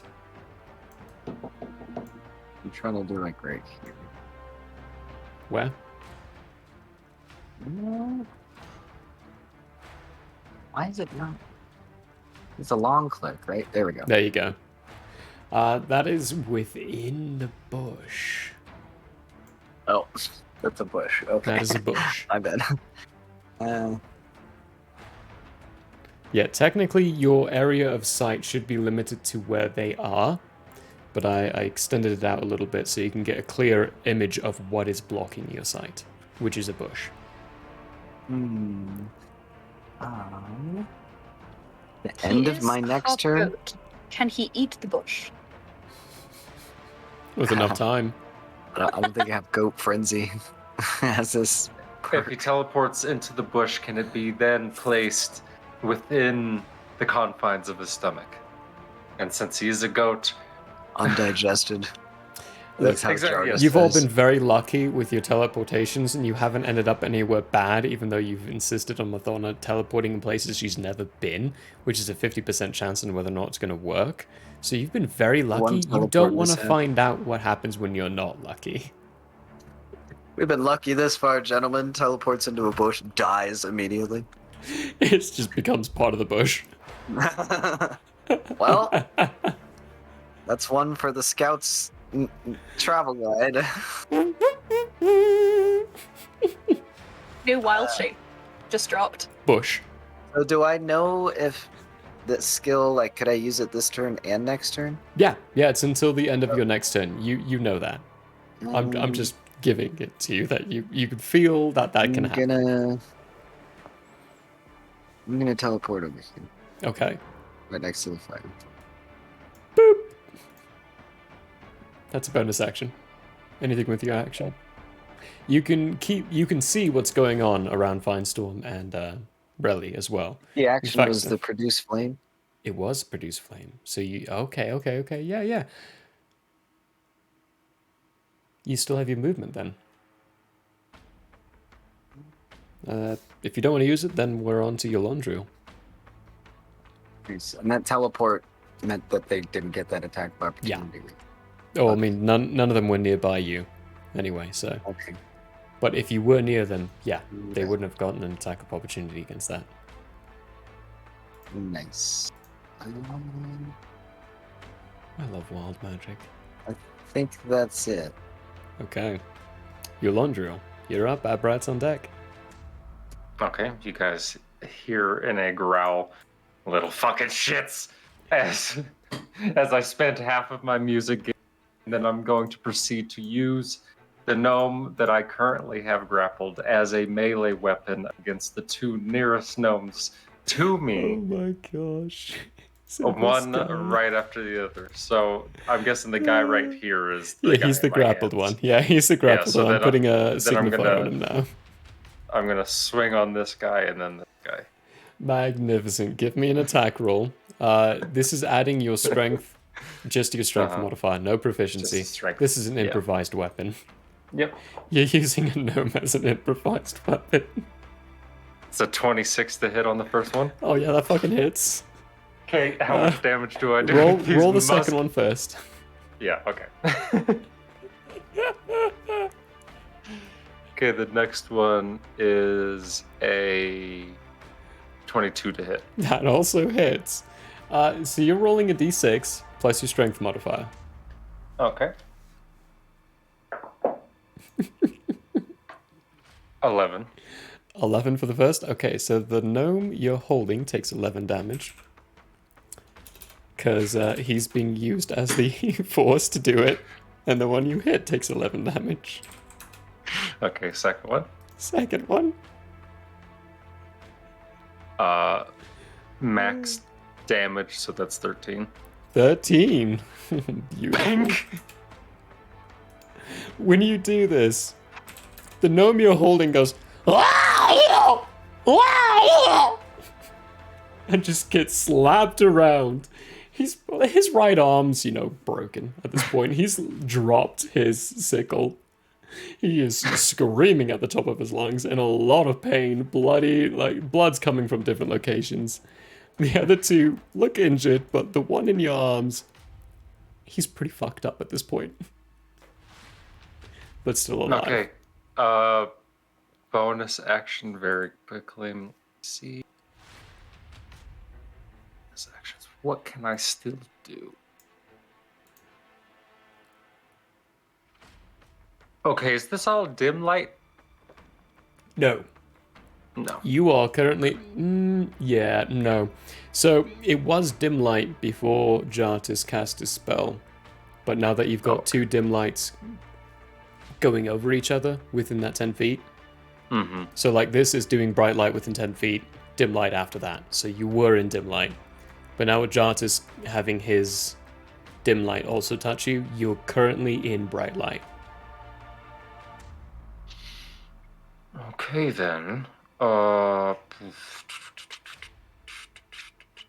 don't think I can do anything else right now except use my bonus action to roar at these fucking gnomes because that's the only thing I could do with the bonus action. Okay. Yeah, give me an intimidation check. Oh. Terrible. 18. 18.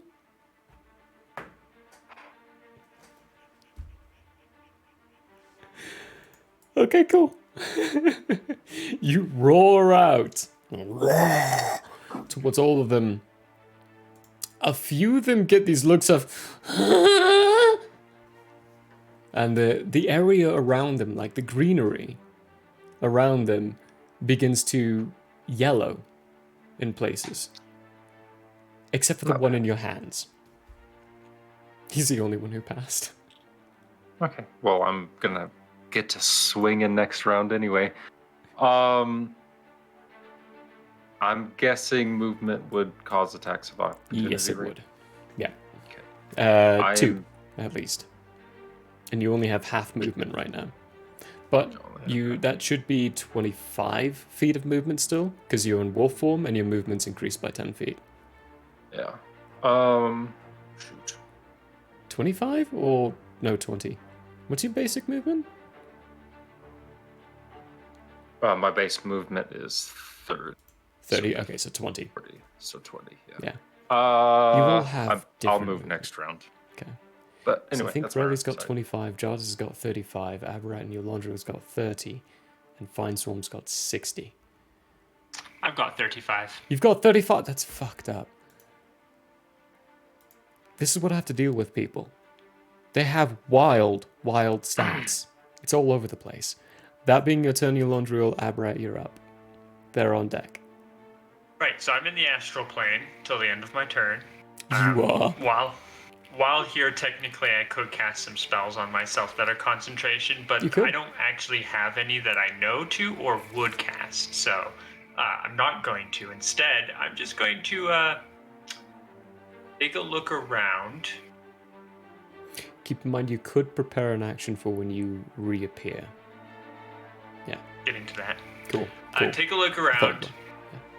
Think for just a split second and then go, and Eldritch Blast becomes prepared for when I see a red cap. What do you think? What I think is, this is not where I was. Okay, roll percentile.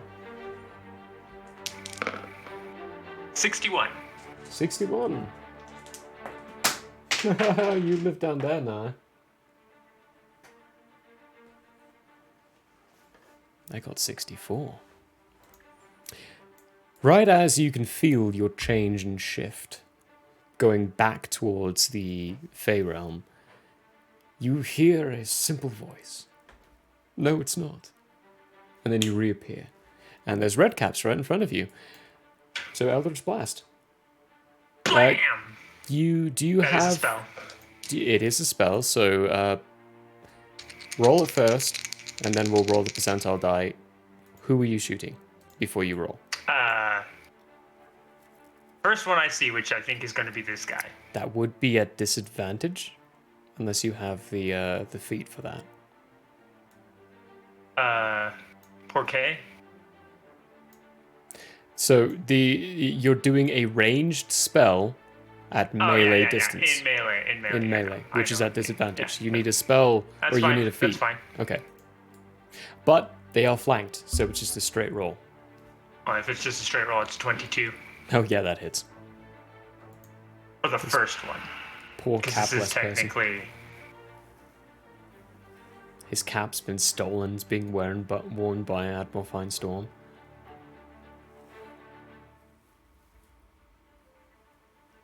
Cloudkill. Why am I looking at the wrong one? There we go.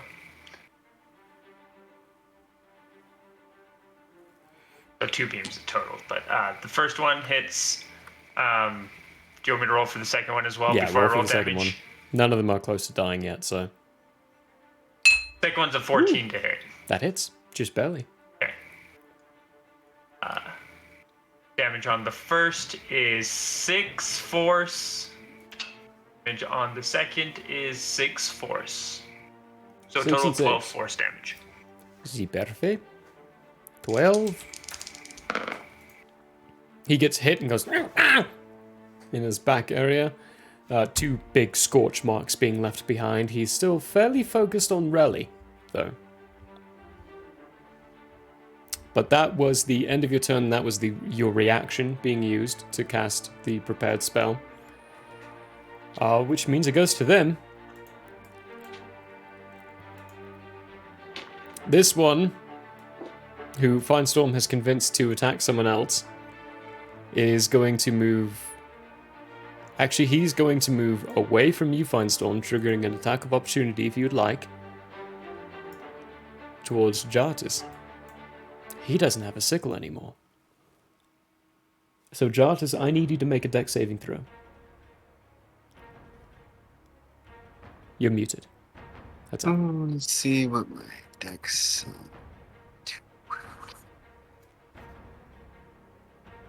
13. That is just barely a fail. Oof. Just barely. Hits me with his little gnome fists instead of a sickle. No. So he comes running up to you and he takes his foot. It gets launched backwards and then launched forwards. You almost feel like he's going to do a backflip until his iron boot meets you right in between the legs, dealing 20 points of bludgeoning damage and knocking you prone. Oof.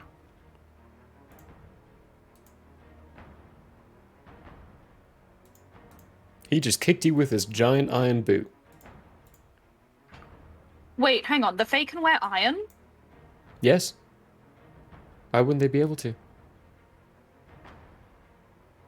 The Fae Because are not Fae- spirits. Spirits are pushed away by cast iron and true iron stuff. The Fae are not spirits. They are actual people. They are like Different type you. of lore. Different type right, of law. but that.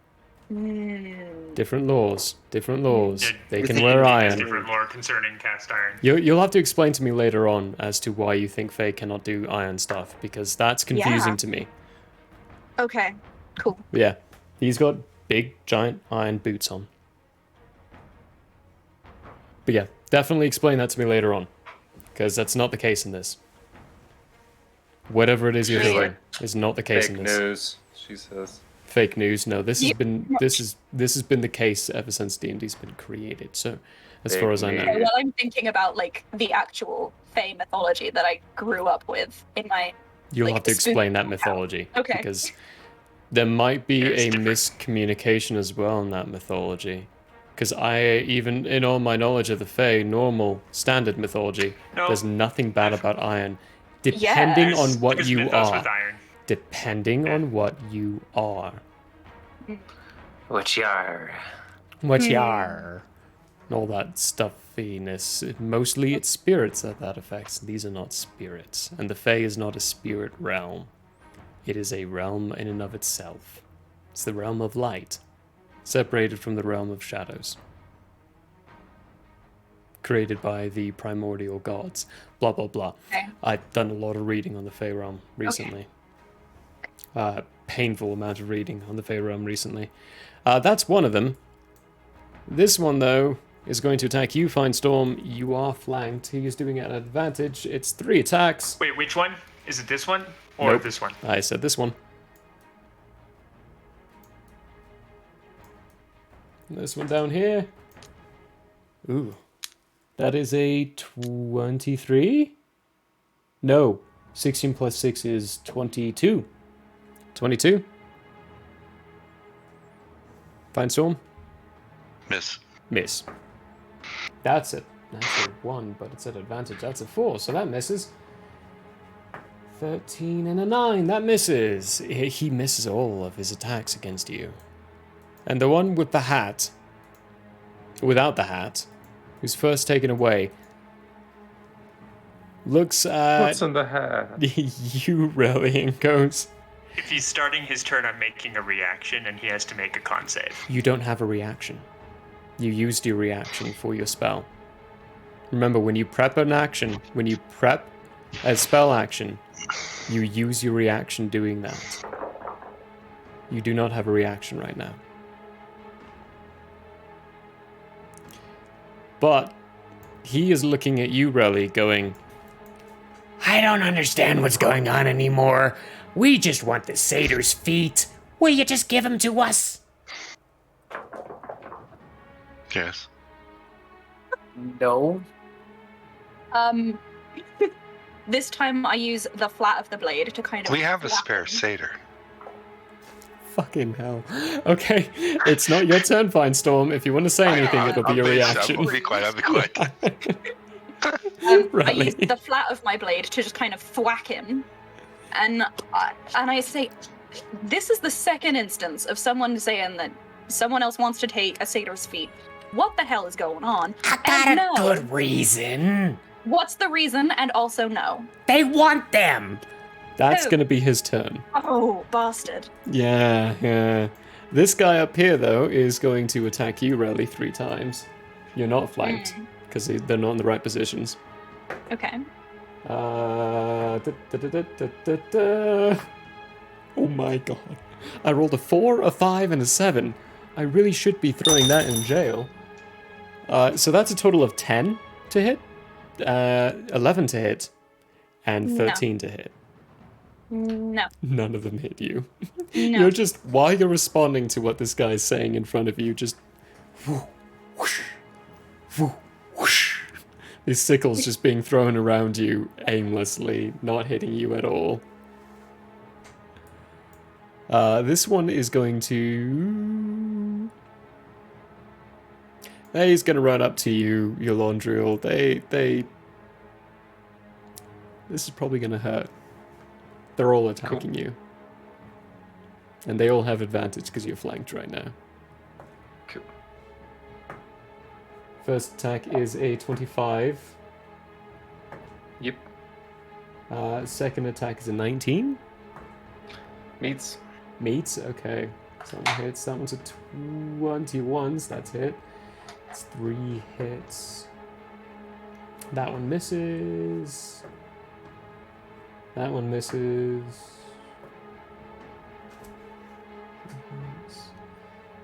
It's 5 rolls. That one misses. 6 rolls.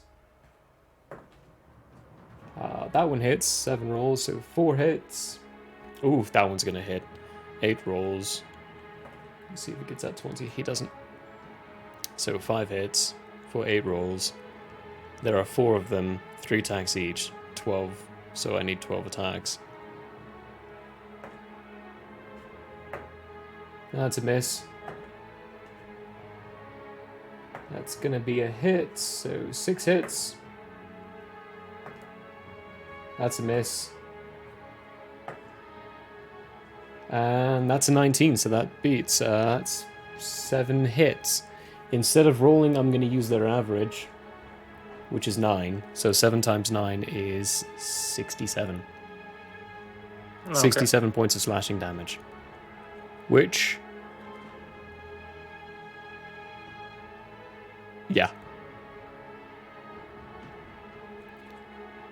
These little creatures you can all see around Eulandriel are just jumping on Eulandriel, grabbing hold parts of his armor, just slashing into him with their sickles as hard as they can and as quickly as they can. Many of the hits don't actually get through. They just cling against the armor. But also several of the hits do manage to make through. Eulandriel is bleeding in many different locations as he does take a lot of damage from that.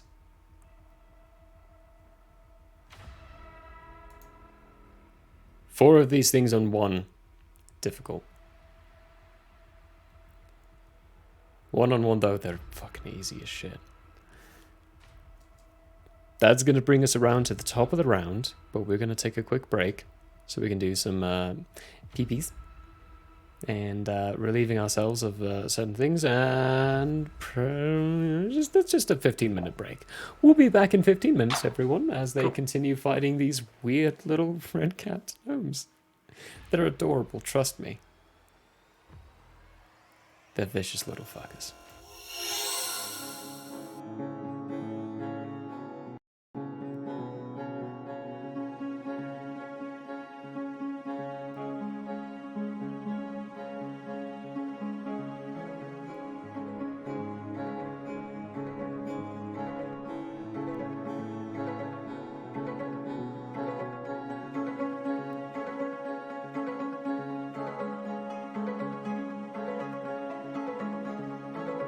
I don't know what's really going on. Hi! We have you on speakerphone. I was just gonna say this is one hell of a collect call, man. I didn't know he knew infallible relay. Does anyone know what the rates are? I don't have that much gold.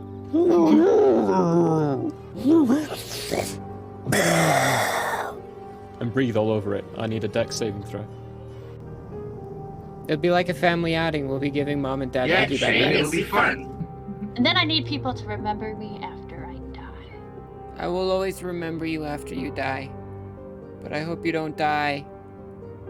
Like, almost like you could reach out and touch your own echoed self. Reach out and touch self. Do I see all this going on? I regularly do. You do. Okay. I like getting into things. Can I get a oh yeah? Oh yeah! Oh yeah!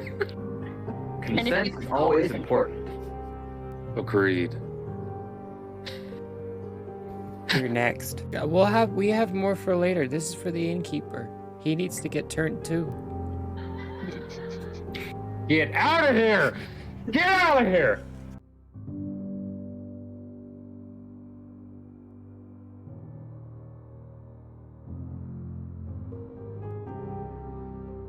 Hey, whoa. Yes, good stuff. Why am totally I not dead. so bad at this game? Jeez. Might be genetics. He deserves it. What are you doing? No, straight that forward. way. Straight forward. Straight forward. Straight forward. Now left. Now left. Go to the left. Yeah. Now right straight forward. Right in that nook. Right in that Now nook. look up. Now jump. Jump up. There we go. Good Christ. What was that? 15 minutes? Woo! You're doing great. Great. Bring him up. Bring him up. Red. No, don't drop me. Whatever you do, don't drop me. That is My slimy mucus ball. I think that's what that is. These are germs. Oh yeah, for sure. That's mucus. That is snot. That is all over that bowling ball, folks. Repulsive. Oof. Everybody knows if it's green and it's slime, You went that it's way. booger time.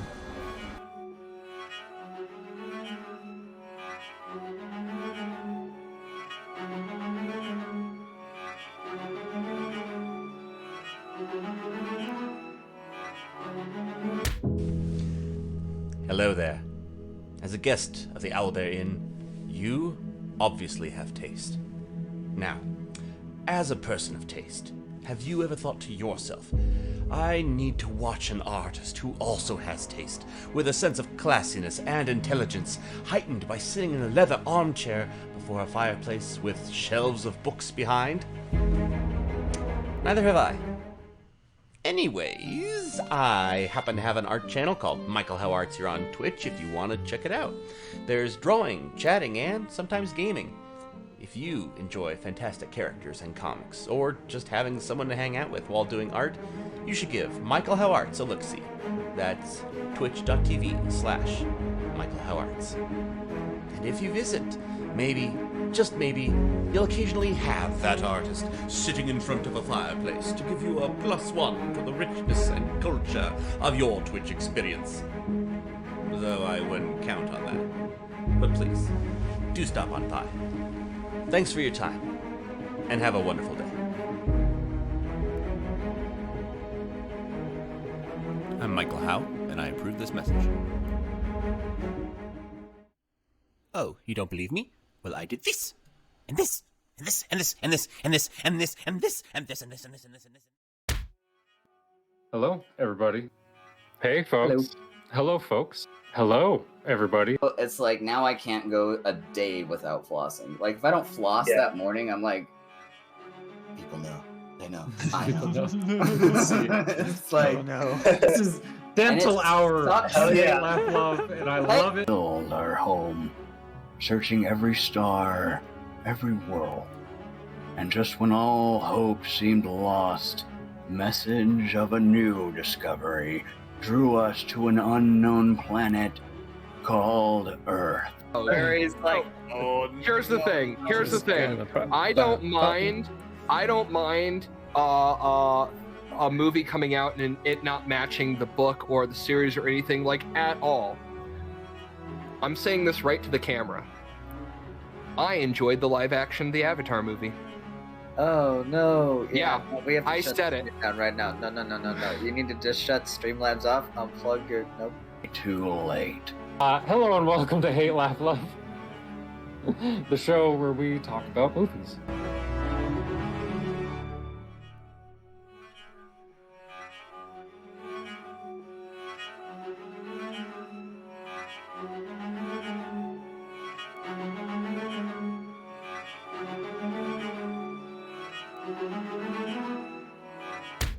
Identification number?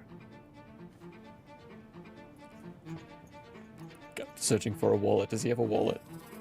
No. Tattoos on his wrists, forearms. Nope.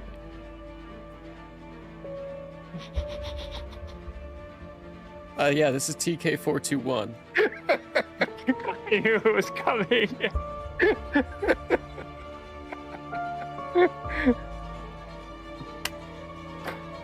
Let me paint this picture for you so you understand this.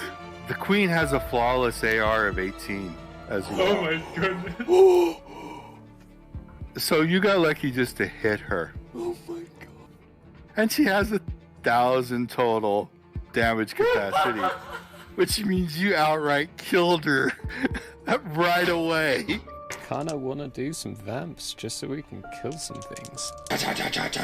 That red powder mist going everywhere. Cook shows back up in the normal world at 9 a.m.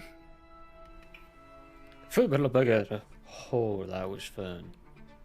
Hey, hello again. Welcome to another episode of Night Bane, where we see who dies this week.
I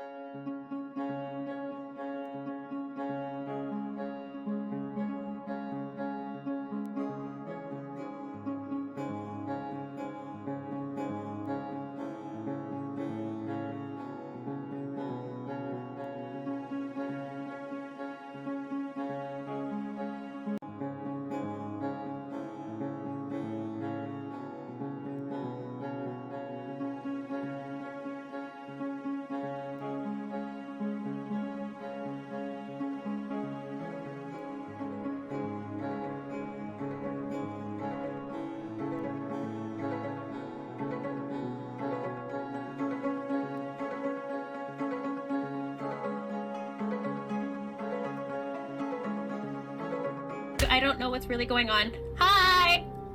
We have you on speakerphone. I was just gonna say, this is one hell of a collect call, man. I didn't know he knew infallible relay. Does anyone know what the rates are? I don't have that much gold.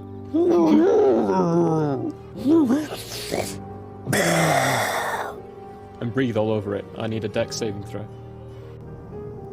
It'll be like a family outing. We'll be giving mom and dad piggyback Shane, it'll rides. be fun. And then I need people to remember me after I die. I will always remember you after you die. But I hope you don't die. Like, almost like you could reach out and touch your own echoed self. Reach out and touch self. Do I see all this going on? I regularly do. You do. Okay. I like getting into things. Can I get a oh yeah? Oh yeah? Oh yeah? Consent is always important. Agreed. You're next. We have more for later. This is for the innkeeper. He needs to get turned too. Get out of here! Get out of here!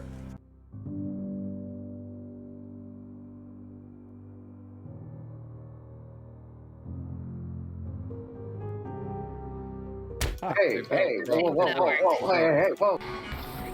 Yes, good stuff. Why am totally I not dead. so bad at this game? Jeez. Might be genetics. He deserves it. What are you doing? No, straight that forward. way. Straightforward. Straightforward. Straightforward. Straightforward. Now left. Now Now left. go to the left. Yeah. Now right straightforward. Right in that nook. Yeah. Right in that Now nook. look up. Now jump. Jump up. There we go. Good Christ. What was that? 15 minutes? Woo! You're doing great. Great. Bring him up. Bring him up. Right? No, don't drop me. Whatever you do, don't drop me. That is My slimy mucus ball. I think that's what that is. These are germs. Oh yeah, for sure. That's mucus. That is snot. That is all over that bowling ball, folks. Repulsive. Oof.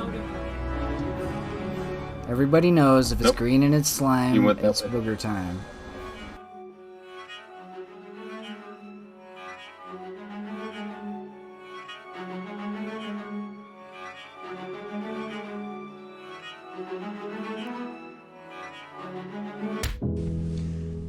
Hello there.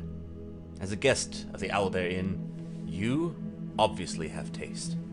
Now, as a person of taste, have you ever thought to yourself, I need to watch an artist who also has taste, with a sense of classiness and intelligence, heightened by sitting in a leather armchair before a fireplace with shelves of books behind? Neither have I. Anyways, I happen to have an art channel called Michael How Arts here on Twitch if you want to check it out. There's drawing, chatting, and sometimes gaming. If you enjoy fantastic characters and comics, or just having someone to hang out with while doing art, you should give Michael How Arts a look-see.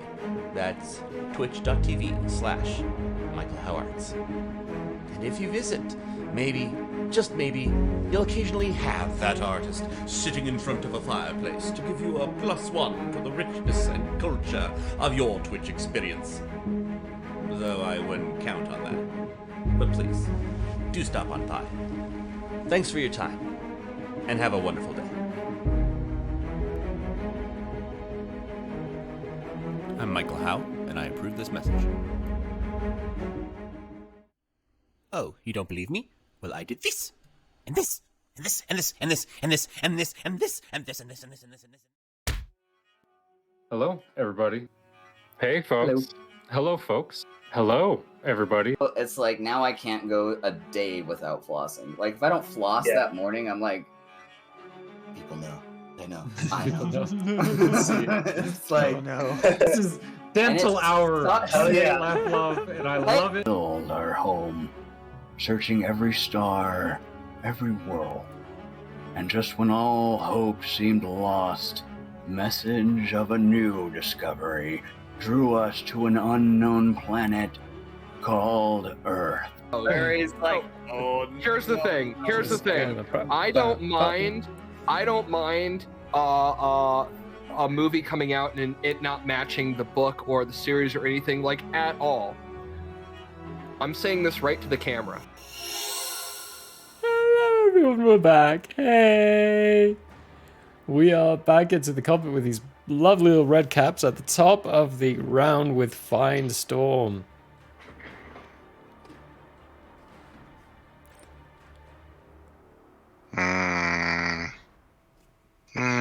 Okay, they're starting to hurt, I guess.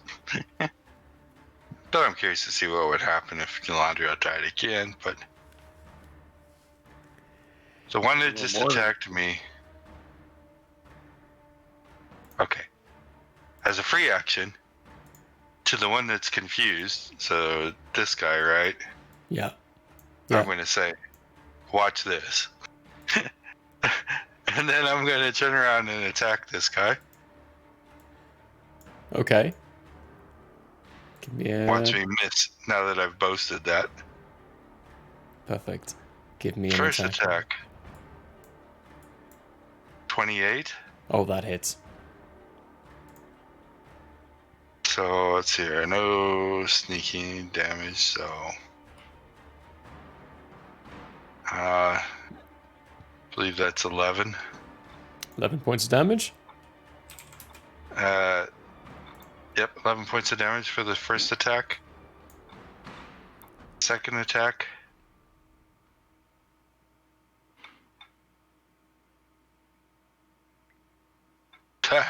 Damn. I don't think 13 hits. 13 just barely hits. Holy. They have a very low AC. Okay. Damn. Where is... For 9 points of damage. 9 points? Spend a Kai point for Fury of Blows. Perfect. Give me those attack rolls. Next attack.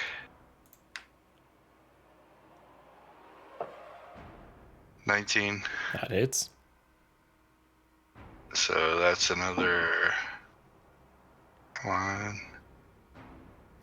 Ooh, almost 8 points of damage. 8 points. And last attack. 21. That hits. Minimal damage. 7 points of damage. 7 points of damage. Okay. Unleashing your fury upon this tiny little creature. You slash, slash, and slash away. It is cut. Clothes are in ribbons in certain places. Still standing, but incredibly bloodied. And then I'll just give the other guy a look and go, you really want some of this? I need their feet. Call him off. I need their feet. I don't have my cap. What good's the feet gonna do if you're dead? That will be your turn, Rally. Unless you have any movement, or unless you want to use your movement. No. No? Okay. Rally, you are up. Jardis, you're on deck. So I'm going to start my turn by responding to the bastards behind me who have been chucking their sickles over my head. And I'm just going to turn my head and say, would you? 2? Are there 2 of them? There's Do only I know how many? one right now who's been attacking you with a sickle. Okay. This guy. Would you fucker knock it the hell off? Can't you see I'm doing an interrogation here? Yes. Give me either a persuasion or intimidation check. One of those Ooh. two. I'm gonna go with a persuasion check. Okay. Give me a persuasion check. Actually, it's the same either way. That is gonna be a 21. 21 for persuasion? Mm-hmm. Okay. He looks at you and goes, yeah, persuasion. persuasion? Okay. Yeah. When you say that, he looks at you with a face of, We need their feet. We must have their feet. Okay, unless you want to swap places with your pal here, knock it the hell off. No. Okay, so then I just shrug and resume. How does Chappie, Mr. Original Hatless Guy, how's he looking? he's looking a little beat up. A little beat up. I mean, he's got a bit more of a tired look from the non-lethal damage you've done to him. Okay. I am going to get my rope of continuation and just kind of tie him up, hog tie him. I feel like that's a skill Relly would have. I'm going to hog tie this bloke. It's a grapple check. Okay. What category would that be under?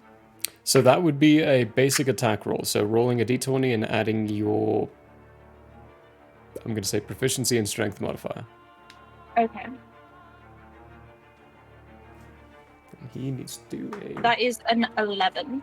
An 11? Yeah. He rolled a 13. Okay. But he's still Wait, hang on. boggled, right? Yes, you're right. He is still boggled. Yeah, it's a 13 still. Shit. 13 okay. was his lowest roll.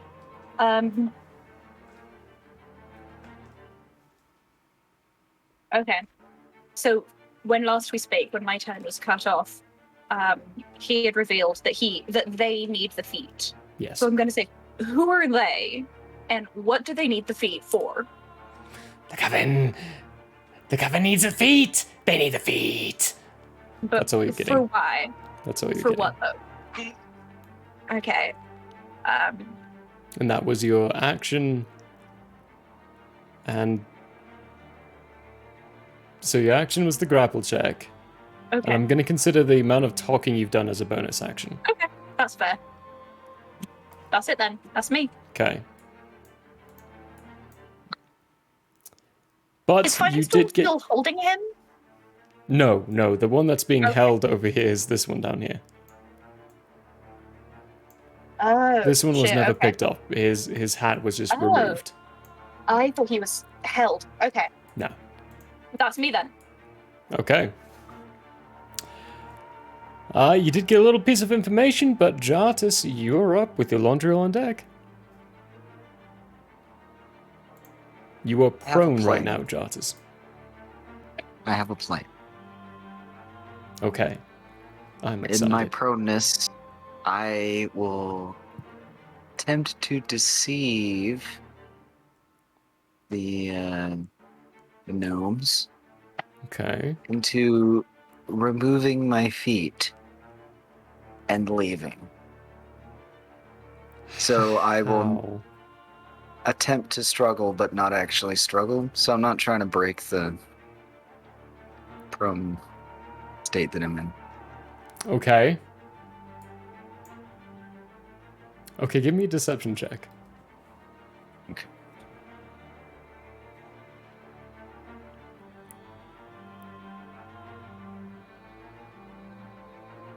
See. Ooh, it's a 23. A 23. Okay, so you lay there in your prone state and attempting to deceive them to take your feet. It would essentially just be staying prone and not moving, making it look like you're unconscious. For a 23. That will be your turn. There's nothing else you can really do along with this. Can I prep a spell? Or is that too much? You can. I would consider the deceiving like a bonus action. So you can still do an action of prepping a spell and like prepping something. Keep in mind when you prep a spell, you are prepping the spell slot. So mark off the spell slot. And what are you prepping? Regenerate. Okay. So that's for the appropriate time. That'll be ready to trigger. I just don't want it to trigger right. Okay, perfect. Perfect. So you're prepping regenerate. And that's it. Wild. Yolondriel. We're going the James and the Giant Peach route. Okay, so it's a bonus action to take a healing. It is, yes. And Abrat's on Okay. deck. Bonus action, drink my potion of greater healing, 4d4 plus 4.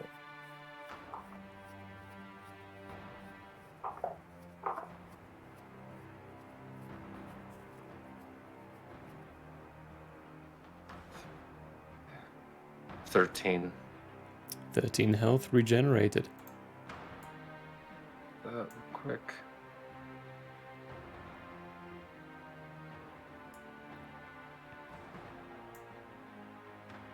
And heal myself for 13. Okay.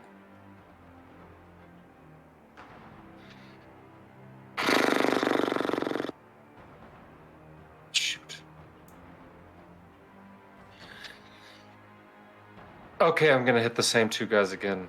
The guy who's in my hand still. One right after another. Okay. So this guy first, you're going for that attack roll. Give me a d20 with your strength modifier. 17 to hit. That hits. Second attack. Another 17 to hit. Two That fucking also hits. bro. Alright.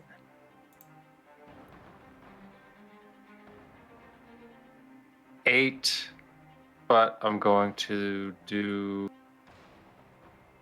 my actions. 1 second.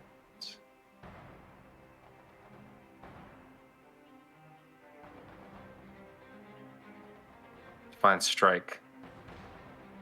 So that one was a total of 8 bludgeoning, I guess, damage, and then Divine Strike, which I can do just as an innate ability. That's a D8. Is that your cleric innate abilities or your ASMR innate abilities?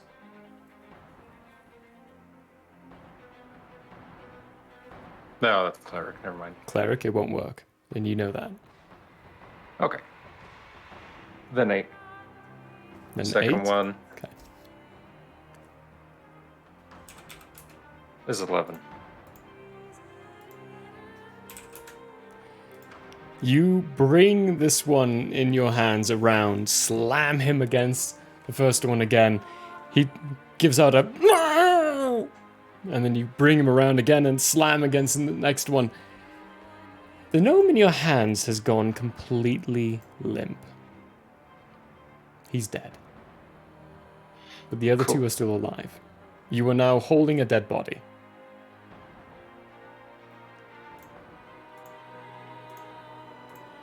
Alright, well, this sucks. I'm probably going to go down, but I'm going to go 5, 10, 15. Free attacks of opportunity. Yeah.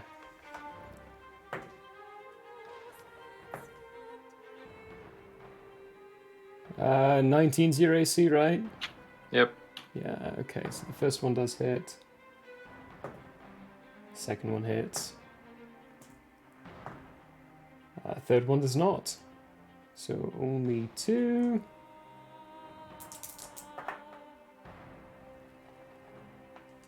That is 4 plus 4, so 8 and 8. So 16 between the two.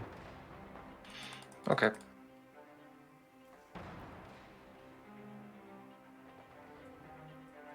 This one and this one managed it. So the two you've been smacking around a little bit, who look fairly injured, managed to hit you, but the third one here does not manage to hit you.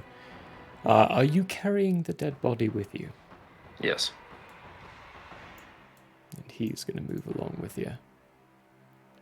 This dead red cap inside your hand, holding it by the hat, which is still attached to his head in some way. No, I'm holding him by his feet. I've been Oh, by his slamming their feet. heads into each other. Yeah, his this red whole cap time. is still like barely There's attached. brains falling out. It's a bloody mess. It's like a giant broken meat sack I'm in going to Elandriel's fuck hand. the rest of these things. I hope you guys understand that. It's about to get real murder hobo in this fucking place because they've gone and pissed the player off, not the character. With that though, Abrat, you're up. Well, Yolandriel, before Abrat, before you go, Yolandriel, when you get to that spot, you hear a why are you holding the dead body? Abrat, your turn. Which of these two red caps has Relly been talking to? This one. This one or Yeah. that one? That's what I thought. This one needs to make a con saving throw, DC 17, as I cast Blight. Oh, okay. DC 17? Yeah. 16. He failed. Nice. That was a 12 plus 4. They're actually fairly good on their con saves. But he failed, just barely. So that's max damage. Well, not max damage, but not halved. Well, yeah, it's not halved. Yeah, you're right. You're right. 37 necrotic damage. Holy shit. Oh, they don't have any kind of resistances at all. So 37. This one in front of you, Relly, he's looking around and there is a genuine sense of fear now building up inside his eyes. You can tell by the grass beginning to wilt around his feet and the aura around him starting to brighten up a little bit because his hostility is going away, but his fear is building. As this one in front, by the side of you, literally has skin start to just peel from his body. And these little fungal growths start to grow from him, and he starts to look very, very much like those beings you saw inside Usnari, so the Enchanted Island, the undead. He looks more undead than alive, but he's still alive. Many pieces, lots of his bone is beginning to show. He's in a lot of pain. He's almost gone, but he's still alive. Just barely. Also, I need you to roll a percentile die, because that was a spell. 38. 38. Roll 2d8, 2d10. Just roll these two things again. Total of 11. 11. If you're missing any hit points, you just recovered 11 HP. You feel a little rejuvenated after casting that spell. I am then step right here and end my turn. Okay. That brings it around to their turn. By the way, I am using my reaction on this guy that I hit with Blight. Okay. Okay, so then that's going to be your reaction triggering first, right? So he needs to make a con saving throw? Yes. Okay. Oh, well, that's a 17 plus 4, so 21. Yeah, he passed. He's fine. He passes, so he's fine. He is going to turn to you and attack. Whereas these ones...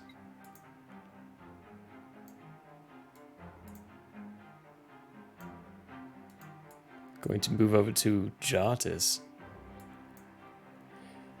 To try to take his feet.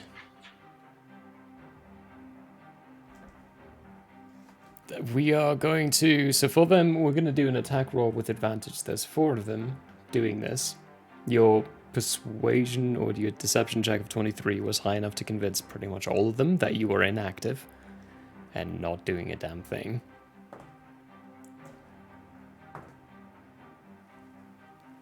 It's an 8 and an 8. Does a 14 beat your AC?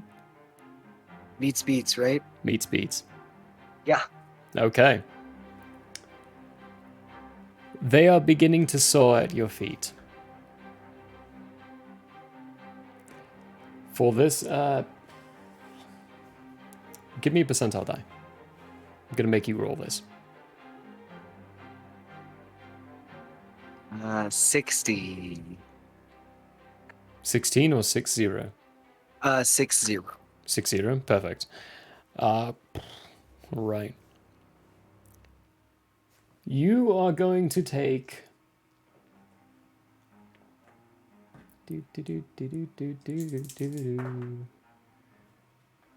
5... 8... 12... 15... plus 16...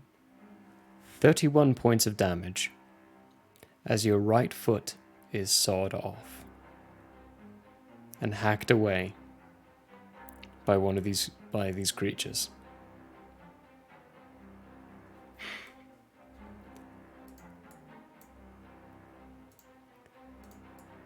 That is what they do. The one here, he's baffled. He's got the Firestorm here telling him to attack others and that he's the commander now, with Rally on top, and Firestorm also showing off and boasting towards him.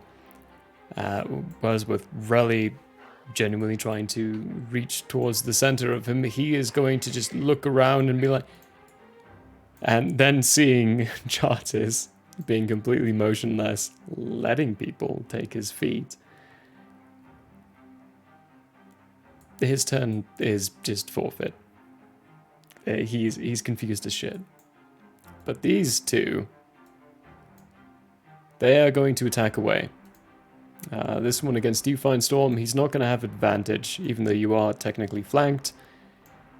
This guy's not taking his turn, and he's not technically hostile right now. So 3 attacks against you. That's a 16, that's a miss. That's a 9, that's a miss. That's a 21. 21, does that hit? No. No. They all miss. You just deftly move out of the way of all of his sickle attacks. One against you, Aberrat. First one's a 21. That hits. That hits. 8. I can't imagine that hitting. That does not. And a 16. That hits. That hits. Okay, so 2 hits against you.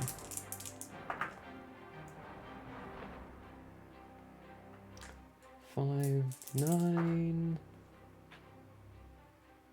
15, 19 points of slashing damage between 2 attacks.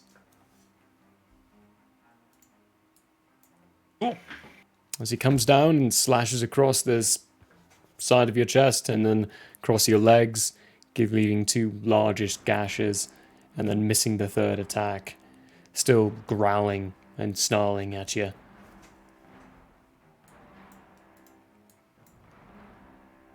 Possibly hoping to keep you distracted while his other friends get the feat.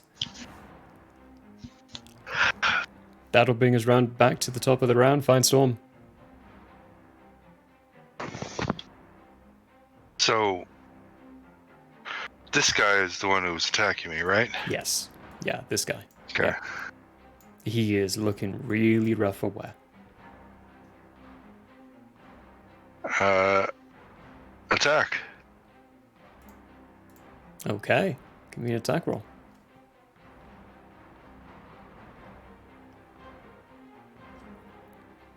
Dirty 20. Oh yeah, that hits. And roll damage before you do another attack.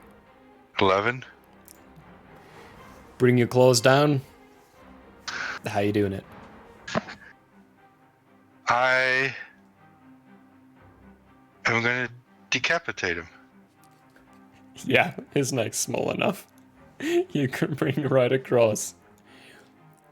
And then I'm going to Accidentally- take his hat and put it on top of the other hat on top of my head. So he's the one that... No, he's not. That's the one down No. here. This is the one that's missing the hat. Okay. You bring your claw down, Matt, intending to hit towards his neck for the decapitation. But instead, what you manage to do is grip his whole head and rip it from his body. Now you've got his head in your hands, you take the hat off, and you just plop it over top the other red Then cap. I'll shot put the head over onto Jardis. Okay. Just somewhere in that area. I just want the head to plop over there. I'm not trying to hit anybody in particular, just for effect. The head's Cool. going to pop down in amongst them trying to take Jardis's foot off. You take the head and you just underhand it over towards them, and it kind of rolls to where they're at. Several of them look over with a bit of a panicked look, and then they look back, and you can hear them start to mutter and say, "Hurry, hurry, hurry, hurry!" Movement. With Jardis faking, would that give me advantage? So it wouldn't, because he's currently trying to be immobile and faking the whole thing. So Okay. he's not doing any actions to give you advantage for the flanking bonus. He's technically acting like an inert body right now. Okay. But What are with they using to hack the feet off? the sickles. Okay. Disarm on this guy. This guy? As my next attack. Okay, yeah. Can I do these as attack actions? You can, yeah. Yeah, they're like grapple actions. I'm going to consider them like that. And that's sleight of hand?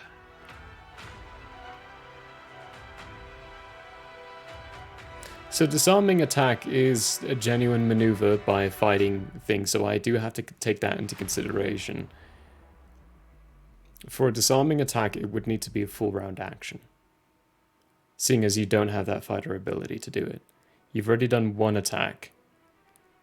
You could do a cold attack against his hand to try to get him to drop the weapon, instead of just straight up take the weapon from him.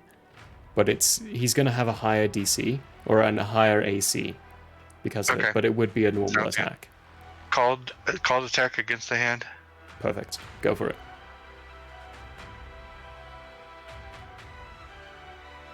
$23. That was a teaser of a dice. Yeah, 23 hits it. I was considering his AC as a +4 for this, so 17. So yeah, you still hit.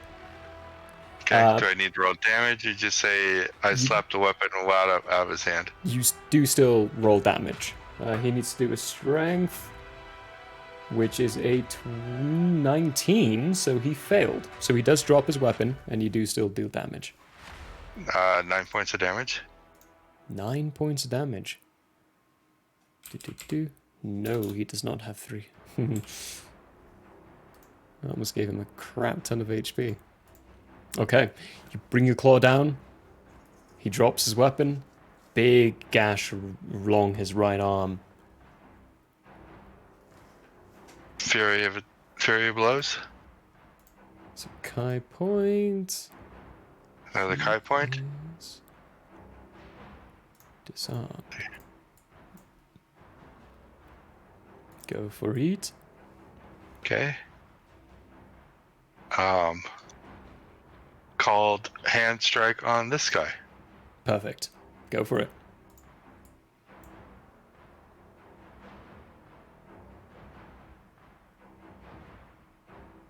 Natural 20. Decapitation. I took his hand off. Roll damage. Let's see here. Well, it's 11 plus another max damage. Oh my gosh. 21? 22? 24 points. How do you want to do this? He had 21 HP left. You killed the guy. by trying to disarm him. By Anyway, trying to disarm him. let's say I went to slap his hand, but he had really tight grip, so it just ripped his whole arm right out of the socket of his shoulder and went Perfect. flying. I love it. Okay. You bring your claw around, like, catch his arm in such a way to where your claws dig into the bone itself, and just, you all hear this ripping effect as his arm gets ripped from his body. This blood spray gets all over you, Firestorm, as this tiny little body just plummets to the ground. I will take his spot. Perfect. And disarm, call attack on this guy. Call hand Magnificent. attack for my last fury of blows. Go for it, yeah. Give me an attack roll. 21. 21 hits. For 10 points. 10 points. Let's see if he... There's a chance he could actually... No, he doesn't. Another 19. He also is disarmed as he takes 10 points of damage, and you manage to bring that sickle away from his hand. I'll see what happens. Still alive, still up. They are still jittering about doing what they can to get the last foot.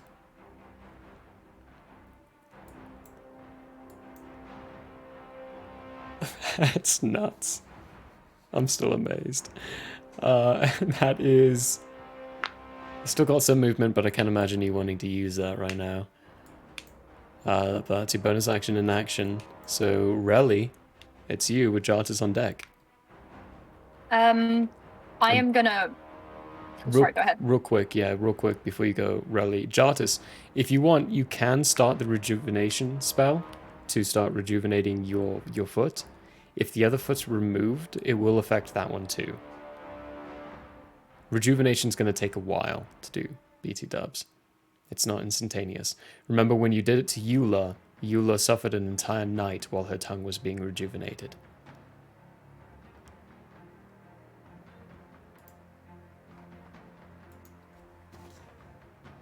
Regeneration. That's the word I'm looking for. Also, you're muted, Jartus. Sorry. It says it's restored after 2 minutes. Yeah, so 2 minutes. For combat terms, that's a while. Each combat round is 6 seconds. So you're saying that if I started regenerate and they cut off the other foot, it would already be in the process of regenerating Yes. that other foot? Okay. Yep. It would That would- include that other foot inside the regeneration process. So I could trigger that then. Yeah. Say you could I'll use go your ahead and do reaction that. because you already cast it. You already used the spell slot. I don't want you to So the lose that spell attack- slot. The attack could have been that reaction? Like when they attacked that foot? Oh, this is Could a have been the 1 reaction, minute or- casting time. Is it? Yes. So casting time for regenerate is 1 minute. So instead, what I want you to do is give me a concentration saving throw. Do you have Warcloud or Warcaster as a feat?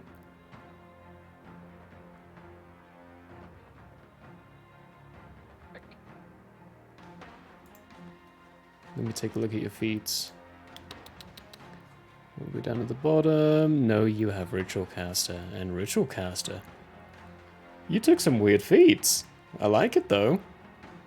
Yeah. So just a straight concentration saving throw. Okay. Because each round is 10 seconds, right? Each round is 6 seconds. You've got 10 rounds per minute.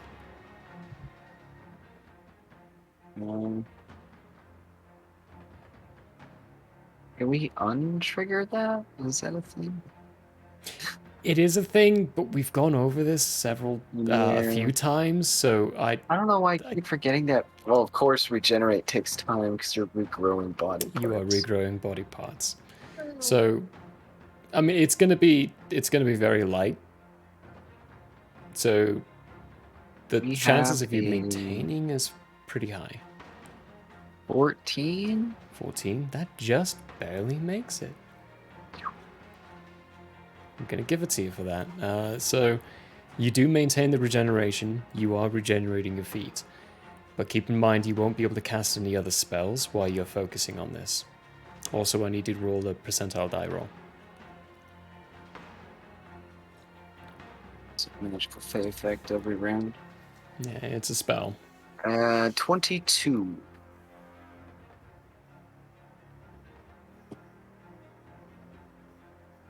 That's really unfortunate. Jartus, you get the strong feeling that if you cast another spell against someone, and it requires them to like dodge out of the way, in other words, do a saving throw, they would have disadvantage against it. They would have disadvantage? They would have disadvantage, yeah. Oh. But you also know that to maintain the regeneration, you cannot cast a concentration spell. You need to focus on your regeneration to maintain the spell that you've cast. So, like a cantrip. You can cast a cantrip. That's it. So if I cast something right after regenerate? Right after? Yeah, but that's also going to be... That's it? A while down the road, for combat terms. But if you got like Word of Radiance, which is a saving throw, and a cantrip, you could cast something like that. But a leveled spell is going to break your concentration. A cantrip, though, won't. Okay.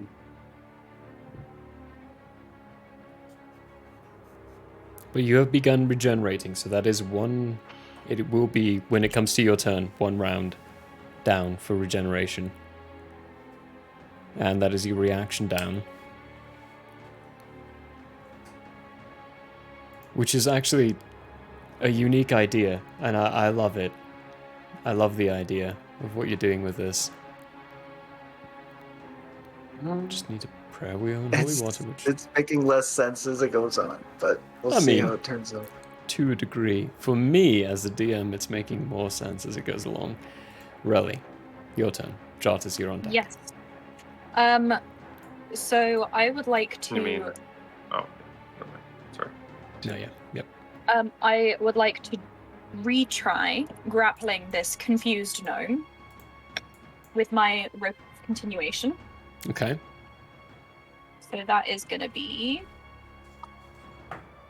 It landed crookedly again. Good God. Reroll. If it's cocked, reroll. Ooh, Fuck cute. cocked I have dice. a nat 20, so that's going to be a 21. Well, he rolled a dirty 20. So you've got him grappled. Aha! Fuck you. I say to the guy, to the little gnome fellow. No, you said that to me. No! No, I said it to the little gnome. I said, ha! Sure, Fuck you, I got you, sure, little fucker. sure, Yeah. right. Mhm. Yeah. I believe you. Well, I genuinely do have a die that says fuck you for a 20, so... I love it. I love it. I want It's a that good die. It's a good die. So I've got him captured, and I will go ahead and tie part of the rope around my belt loop, so he can't get too far. Perfect. It's like a loose child, you know? Yeah. I was one. No shame in it. And so I'm gonna... No, yeah, keep going, keep going, keep going. Okay. I'm gonna just kind of stare at him and say, I've got you little fucker. So who is the coven, and what do they want with the fee?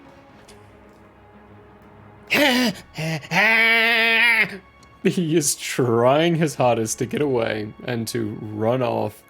Give me an intimidation check. Ooh, okay. Intimidation. Because at this point, he's trying to run away. Another nat 20, so that is going to be a 27. We'll get back to that. Anything with your movement? If I move, since he's tethered to me, he will come with, yes? Yes. Okay. It's going to be a strength check. Like a continuation of the grapple stuff. So you got to try to drag him away. Seeing as you both technically are around the same size, he does actually categorize as a medium-sized creature. Really? When it comes to grapple checks. Okay. That is very specific in the stat block. And So- is the one that Abarat's dealing with behind me, is that one still alive? Barely? He is very much still alive. He's looking at Abarat. He's Okay. barely alive. But you know Okay. if you move away from him, he probably will attack at you. Okay, I'm going to stay where I am, but I am going to kind of lock eyes with Abarat and remind him of the Bardic Inspiration, which I do not think has been used yet. It has not been used yet. He still has it. So, And that's me. the eyes, Abra, when you look at it, it's the eyes of, really now? Or, really now? Oh. Oh, I had to do it. I had to. I'm sorry. I know. Jartis, you're up. Elandriel, you're on deck.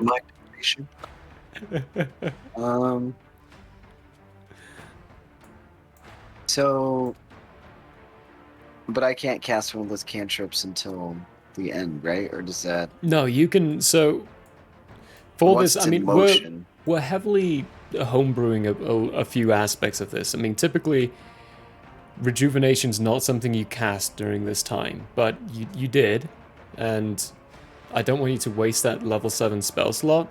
So rejuvenation's going on in combat terms. To keep the rejuvenation going, I will still allow you to cast a cantrip. Not a leveled spell, though. So that cantrip is going to be poison spray. Ooh, okay. In an attempt to get them to just leave with the foot. Which one? Who has the foot? Currently, this guy's Is got that the the foot. one that? Okay. Yeah. So I really hope it wasn't the one flying storm. He's been disarmed, but he's... So if he is the one who has the foot, then this guy, I'm gonna like kind of. What is my ping? So I'm like doing the long press. There we go. This guy, I think I can do one. Let's see. Range 2 feet. Project a puff of noxious gas. Okay, so it's one creature. So yeah, so that guy. So that way the guy with the foot will hopefully just leave with the foot. Okay. And maybe they'll just all take off. So the guy with the sickle still in his hand, you're doing poison spray against. And that's a saving throw? What kind? Con saving throw. 18. Con 18, and he has disadvantage because of your spell effect. I am going to need you to roll another percentile die for the spell. Okay. Oh, yeah, he failed. It is a 69. I love that number. He failed his save, What so is roll that damage. magical effect? That's 3d12, by the way. So No that fucking might way. kill this guy. So hopefully it intimidates them enough to move. Holy shit! That is 27 damage. Holy shit, 27 damage? No way. Really? The dude fucking melts. No, he hasn't On been a touched, but he's looking fucked up. His face begins to melt. Like the hat that he's wearing starts to fall off his head as part of it, and this left-hand side of it just evaporates and melts alongside the drooping side of his entire left body itself. You can start seeing parts of his, at first, parts of his muscle, and then parts of his bone. And then the bones start to deteriorate as well as this acid and poison just eats away at his skin. And then suddenly, nothing. None of you can see anyone. As everyone within 30 feet of you becomes invisible. Everyone is invisible right now. All of you. Hang on. Let me. Yep, you're all invisible. All of the things, too? Everyone is invisible. Everyone within 30 feet of you has been turned invisible. Question about invisibility. Yes. Can that I what still 69 see did? my own That's what hand? 69 did. Oh, no. You cannot see your own hand. You can't see anything about Okay. yourself. You are completely I'm just invisible. gonna chime in and say that Relly screams just a little bit. So does the red cap attached to you. He's screaming along with you. Dang.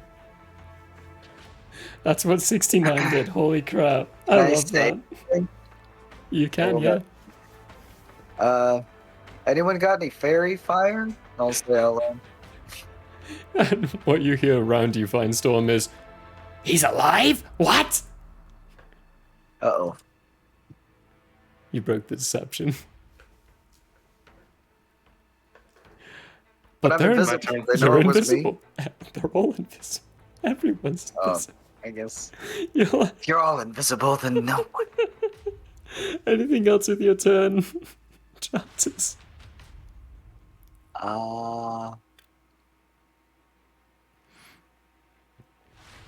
You currently don't have a foot, so your movement is halved. But I'm invisible. They But saw you're me do the invisible. poison spray thing, though, didn't they? They did, but after the effect, you turned invisible. Oh. They might have thought that was the last-ditch defense mechanism. Maybe, yeah, maybe. Well...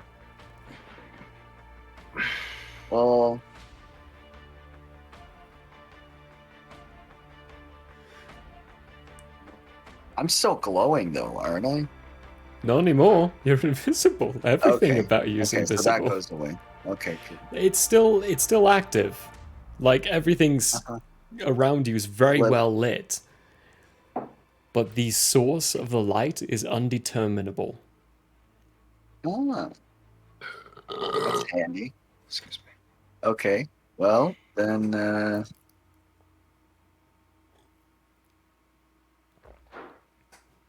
see.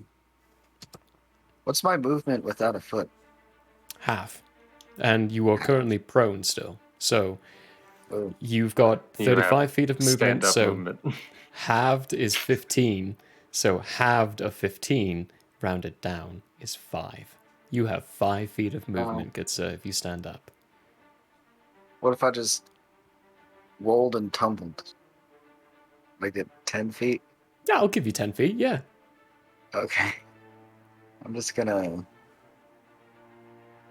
let's see. That's a natural one.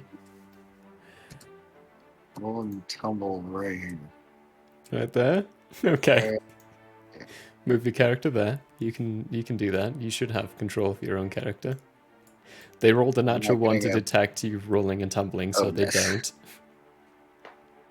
Since your foot. You don't think I just died? The only thing all of you can still see are the dead bodies on the ground, not the one Yolandriel's carrying, because that technically counts as an equipment right now, and it turns invisible with him. But the dead bodies on the ground and Jardis's foot. That's it. That's all you all see. Can we see the environment changing to reflect the nearby people's emotional states? That's a very good question. Because you said that we could see where Flatfoot was based on the yellow grass around him. Absolutely, yeah. That is a picking up on it. Good. You can. The environment around you is beginning to brighten up a little bit. A little bit. Oh, Finestorm, Abrat, and less Yolandriel. hostile and more frightened of it. Your sight has reached out to 40 feet now, as opposed to 30 feet. You're gaining some of your dark vision back. The hostility has decreased. The environment has fully responded by the hostility of these 8 creatures towards you, and is now beginning to loosen up a little bit. Even the ferns and the little bushes around you has started to lighten a little. You still can't see past them, and they still look like they've got these lively little vines inside, trying to keep you inside, but they seem less capable than they were.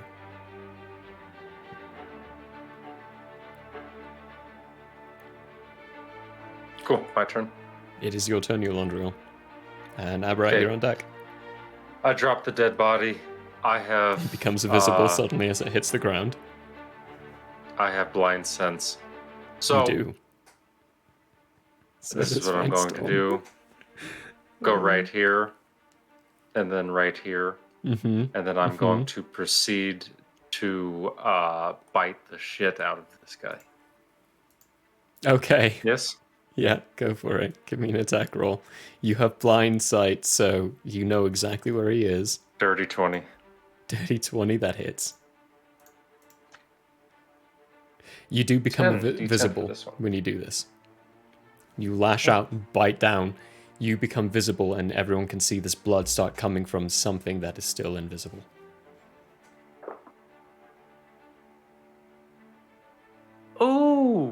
That's 13 piercing damage. Still alive, but he does give out a big ol' "Ah!" from inside your mouth Okay, as you have I bitten am down and his head going- is in your mouth. I'm going to lift him up by his head in my mouth, and then I'm going to rip his body in half like this. Okay, with a let's- claw strike. If I can.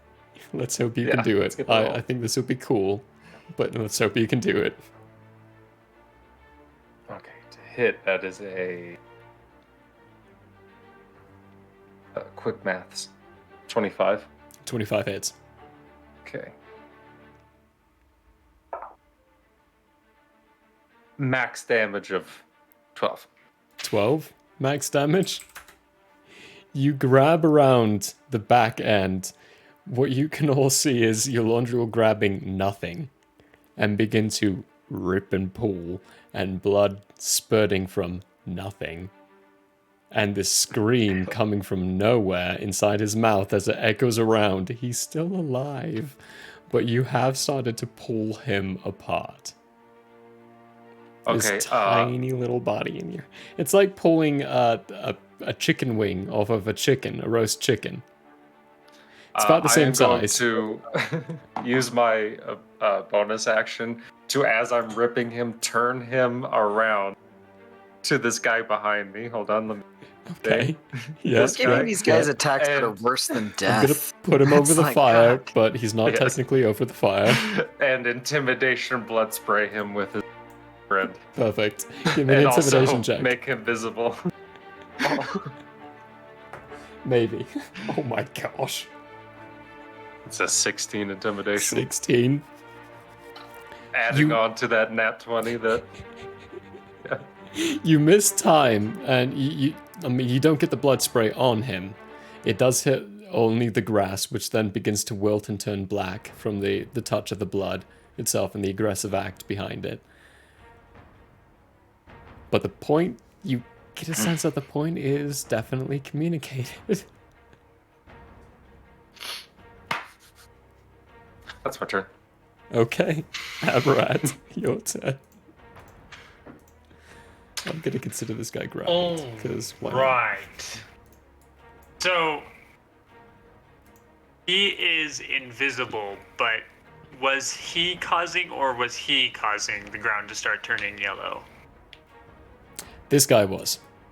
That guy was. So the one that was grappled is beginning to become very afraid of what's going on. And rules for attacking an invisible person, if I knew they were there, It's still would disadvantage. be You at can't see them. disadvantage, right? Mhm. Yep. Okay. I'm going to do that anyway, because that's what Abrat's going to do. He's going to, kind of without looking, move his hand in that general direction and cast the cantrip Chill Touch on the guy he was pretty sure was there. Okay. Give me an attack roll, I believe it is, with disadvantage. 21. 21, that still hits, yeah. Dope. He takes 12 points of necrotic damage. You reach out your hand. How do you do this? All right. I'd also like to use my reaction while doing this, by the way. But the fungal spores within him that were caused by blight suddenly get ridiculously cold and sap all the strength out of him. And then as he dies, they react, and he comes back with 1 HP as a zombie under my control. Okay. See, none of you see what's going on at first, but then suddenly you see Abrat come out of nowhere with his hand pressed against something.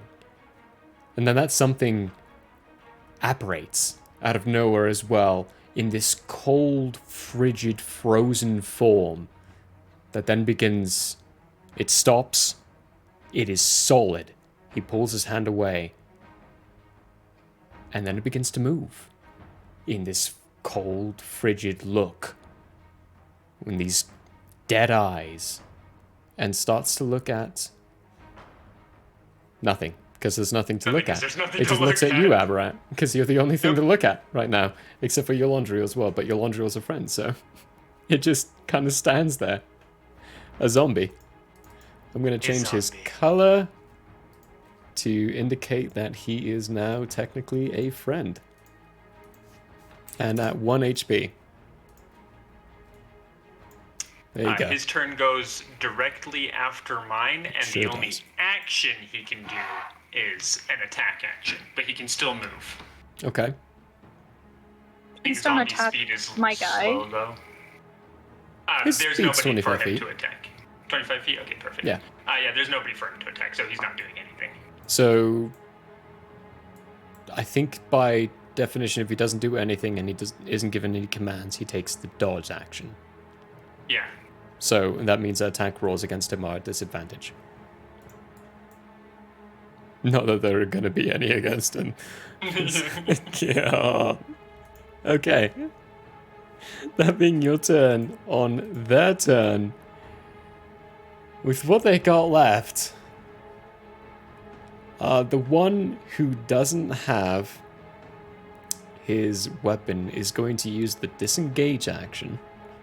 So not triggering any attacks of opportunity unless Finestorm and Yolandriel have Sentinel feet. He's going to run over here, pick up Jartus's foot, and GTFO.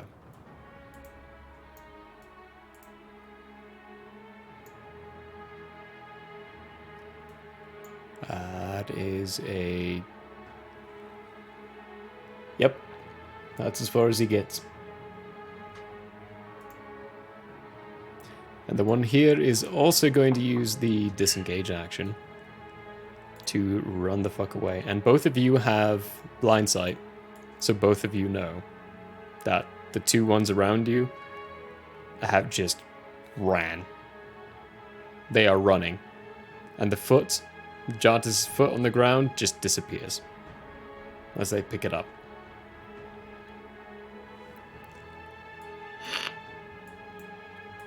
Which right now they are both outside of your blind sight, so you do not know where they are anymore. So I'm going to move them into the GM layer to signify that, because they are invisible still.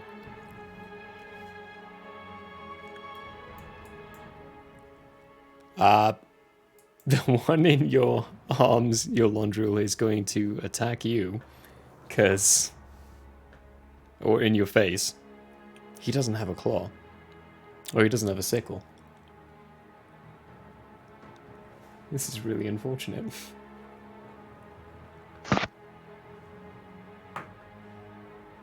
$11 to hit? Nope.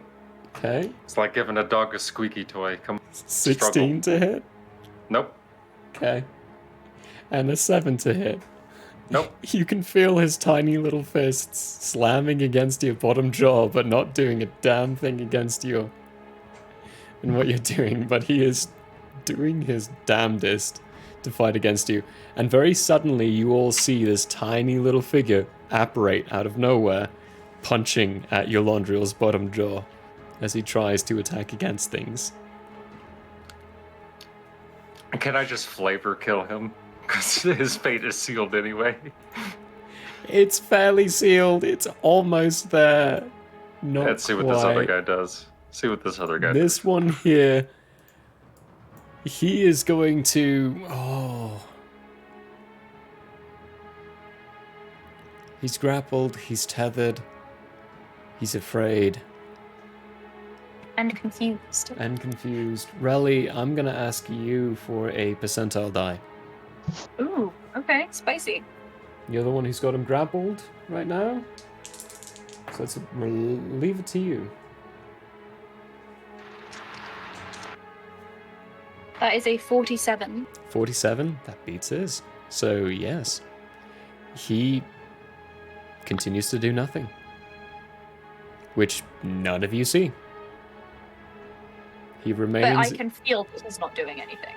You can 'Cause of feel the he's rope. not doing anything. Yep, the rope is not... It doesn't have any tension, any problems against it.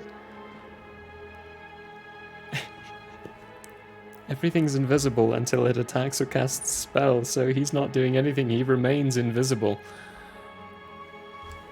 So I'm going to put an indicator on him. Actually, I should probably put... I'm just going to put this on everyone who's still invisible. He's still invisible. He's maintained that the whole time.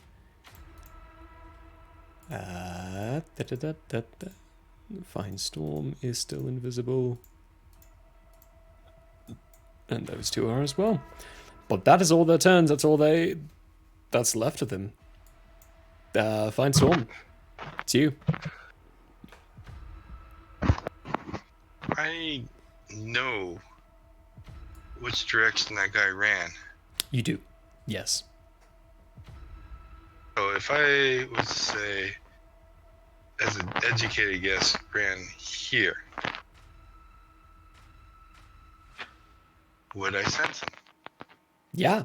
Yeah. In fact, you would sense him as soon as you got to about this point as being where you intended to move. So you'd be able to get within that 5 feet. And then I could attack. Yes.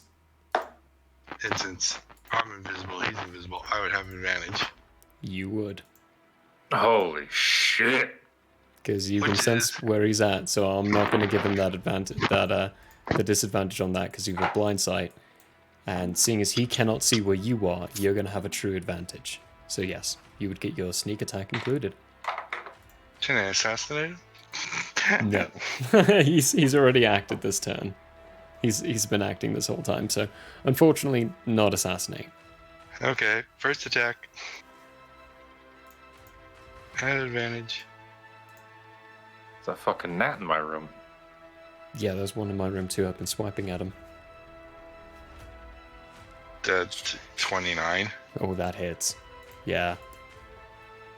And with the sneak attack,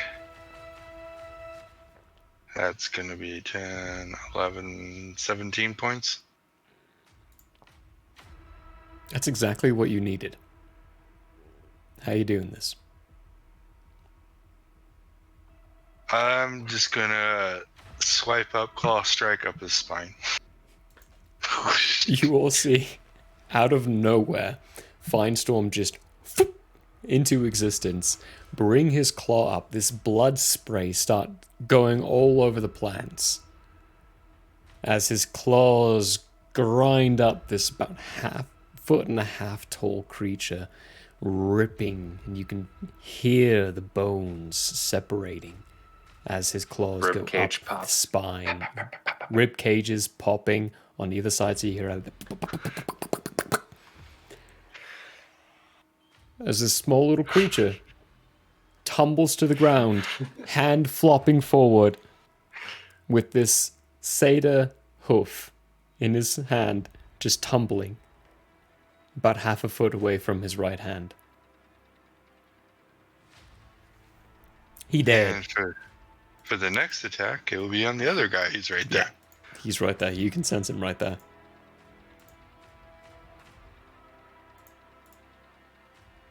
Only an 18. That still hits. But it's not with the, unfortunately, not with the sneak. No. 7 points. 7 points. You bring around across, you feel connection with flesh. You hear the cry of "Ah!" as he experiences some pain. He's still moving. Fury of blows. Fury of blows. Called attack. Achilles heel. Okay. Take his foot from him. No, take his foot off. This guy is still actually... No, you have blind sight. Never mind. Ignore what I was just about to say. Give me your attack roll. Hey, ignore that shit. Mm-hmm. To 24. That hits. This one's not at an advantage. It's just a straight attack roll. Oh, I did roll. I don't remember what the other one was. 11, so it would have been 22. Yeah, it still hits. Okay. 9. 9? on the Achilles heel. He's still up. You hear the snap and you feel the tension of pulling it, but it didn't do that kill that you expected. He is Oh, I didn't expect a heal. I'm expecting an immobile. He's definitely immobilized in some ways. But I still got one more. Yep. Attack. Not at advantage. Wow, jeez, that rolled Golly. everywhere. It just kept going. That's a 27. Yeah, that hits. He's dead. How do you Okay. do this? He's got 2 HP left. There's no way you can do less than 2 HP. No, there's not, because it's a +6. So, Mm-hmm.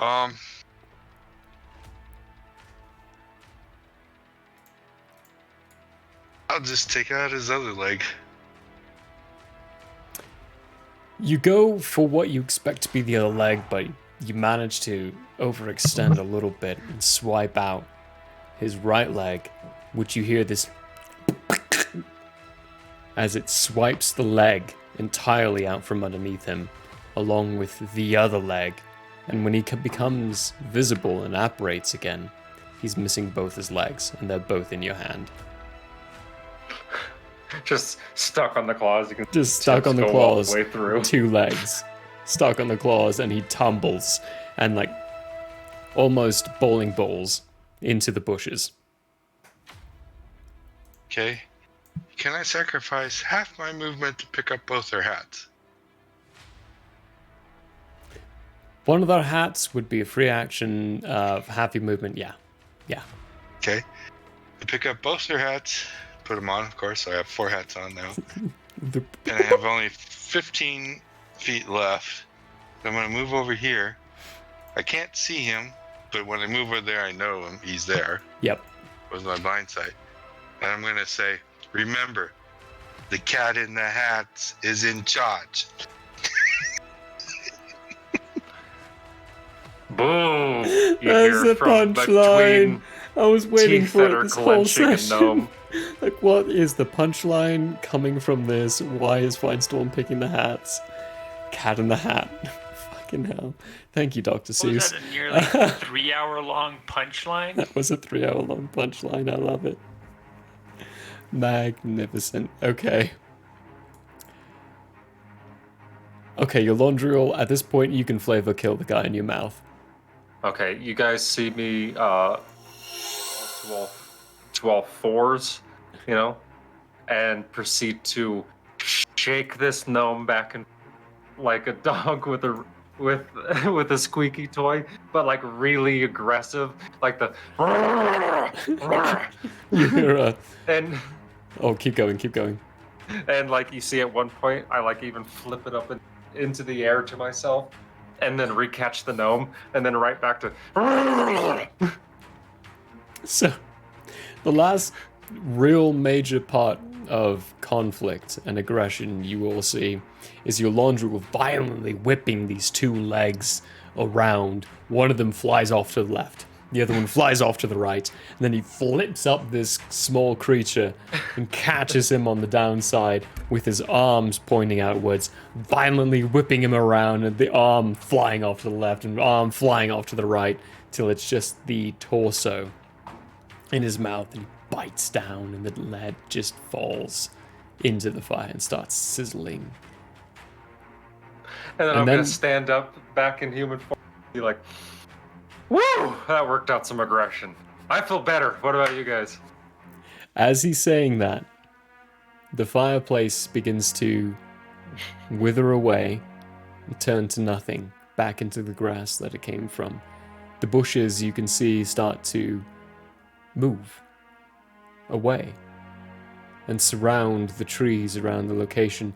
The environment itself, from that darkness that you saw, relaxes and becomes more visible, back towards that twilight scene that you have become accustomed to in this area. The sunset, perpetual sunset, has returned. The grass and the trees around you brightened up again, back to their vibrant greens and browns and colors that you see more vibrant than you've ever seen in any of your time in Athriel. Eventually, the rest of you who are invisible pop into sight. Jartis, from what they can see, from what everyone else can see, your right foot, which is now lying by one of the dead bodies that Fine Storm took care of, but a new one is beginning to regenerate and come back. And there's one snarling, lashing redcap still being held by Relly. Tethered, tied, he's unequipped. He has no hat. He has no hat. And he's looking around very, very terrified of the bloody scene he sees in front of him. It's now like a normal forest. There's no barrier. There's no darkness. Everyone's eyesight is back to normal. Abrat is going to take the zombie that he created, move it to a dark, moist area of the forest, and let it cease to exist, or function rather, in that location so that the mold and other fungal stuff in it can propagate and ferment the area. Okay. He's going to go back to everyone. Zombie figure that you all see that Abra has created stumbles, moves, little pieces of water dripping away from him from the icy touch. As he gets to a shadowed area of one of the trees, slumps his back towards it and slides down. And fungal growths begin to grow all around, connecting him to the tree and turning him to, for lack of better words, fertilizer. Fertilizer. You're all now around with still a dead patch of grass from a still very invisible Flatfoot standing there going, oh, one is still alive. I'll give Jartis his foot back. I guess it wouldn't hurt to hold on to one of these. If you don't want it. Hold on, Jartis. I say, and I lean down. Give it to me. And I grab the satyr foot, and I give it a sniff. Something's very unique about it as you sniff it. It's more vibrant. You can smell the earthy senses and earthy tendencies. Give me an Arcana check. Shall. Maybe a little bit of barbecue sauce. What's my Arcana? Yeah, a little bit of barbecue sauce. That how we... 9. Hey-ho. Yeah, it just smells like a funny foot. I'm gonna give it a taste. It smells like earth. Tastes like earth. I'm gonna look at the gnome. So what's the deal with these things? I need it. Give it to me. Does this seem odd? I almost sexual to you? Don't Jartis? think that. Do they have? Is this a foot fetish? Is this an extended fetish, like a really foot fetish that has gone to Not a fetish. They need it for their spells. a cultural foot fetish? It if is you will? giving very Mort from Madagascar. Yeah. Just his obsession with King Julian's feet. Mm-hmm. Are we, is my foot grown back yet? About a minute. It's Here, beginning to. I pick you can up see- and I saddle you on my shoulder. The beginning What are we gonna do with growths. this other one? Well, here in a bit, I can identify what makes it so magical in this area if we need to. I give it to you. It's not magical, it's the use. You're spellcasters, right? Yeah, not in this place apparently. Well, cleric, god, your god has no power here. The foot, though, is used in spells. It's a material component. It's a material component. Yeah. What kind of spells? Bad ones! Really bad ones! Okay. Bring that gnome to me, please, I say. Okay, I walk over and I'm like tugging him. Worse than you all. You begin tugging this gnome who's like, I want the foot, I want the foot! Getting dragged away He towards... can't be reasoned with. No, he's like feral. Yeah. Well, I'll figure out a way to get him to talk, won't I, big guy? I say as I pick him up by his shirt and like... He's reaching endlessly for the foot. Just reaching at it. I have some ideas. You can give me some Hold your insight breath. checks if you'd like. I Find say- Storm. I'm gonna give you telling some. him to hold his breath as I'm opening my bag of we could just give him the foot. So you can do some insight checks if you'd like. Find Storm, you're gonna get a little bit because your insight check is, your passive insight is fucking ridiculously high. It's painful. But whoever at this point, I'm giving you the option. At this point, anyone who would like to give me insight checks can. I'm gonna... That includes you, Find Storm. You can get more if you do an active insight check. You're still going to get some even if you fail this active insight check. I got the exact same. An 8? Oh yeah, really? You got nothing. I know Dirty nothing. 20. Dirty 20? Yolanda, you got I something. keep rolling 10s. That's Fucking hell. what my passive is. May as well be a gnome. Or a halfling. Also Or got a 16. rogue. 16? Abra, you got something too. 13. 13? Jartis, you got something too. 13 is the minimum DC on this one. Really? I'm so sorry. An 8? Okay, just I never doesn't know do it. anything. Suck. I got a 13. Okay, yeah. For Yolandril, Aberrat, and Jartis, it's given your understanding of, so far, your understanding of how this area, place, affects what's going on with emotion stuff. He's in a heightened sense of needing, desiring, wanting, in his utmost core, Seder feet. Why, you have no idea, but you know he needs Seder feet. For you, Findstorm, though, it's a little different. He needs Seder feet. He wants Seder feet. Because that's what his purpose is. His purpose is finding these Seder feet for the Coven, which is something you heard him say earlier on. Mm-hmm. They need these Seder feet. No idea how many. 1 might have done it, 2 might have done it, 3 might have done it, or even more. But they need Seder feet.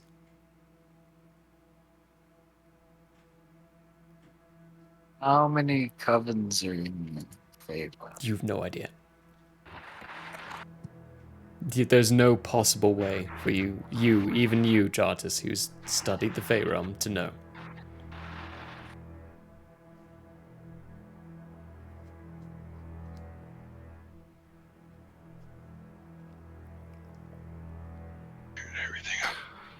I am still motioning that I'm gonna put this fucking gnome in my bag to like borderline torture him.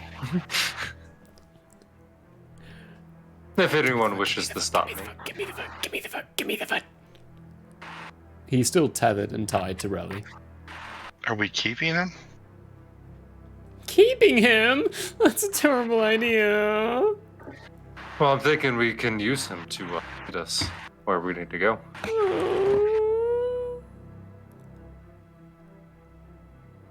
They want the feet. They want the feet. Give me your foot. Who wants the feet? The coven. The coven needs the foot. They need the foot. Where's the coven? They need it. They need it. Who is the Coven? The three sisters. They came to us, told us they need satyr feet, pay us well, pay us handsomely. So this for you is just purely monetarily based inspiration? Doubt it. Somebody's getting off to this. Oh Good boy. payment, good everything, better life. We give them the feet, they give us better everything. Give me the feet, give it to me. What do they do with the feet? For him, he goes silent for a moment. Whereas Flatfoot, your friend, goes... They need it to finish the spell. What spell? The one that they're affecting our matron with. They put her to sleep recently. She can't protect us anymore. If they finish it, we're gone. We're dead if they finish it. They can't get any more. Please don't give it to them. Give me the feet, give me the feet. Do you know where the coven is? Say, Flatfoot. No. I know where my home is, but I don't know where they are.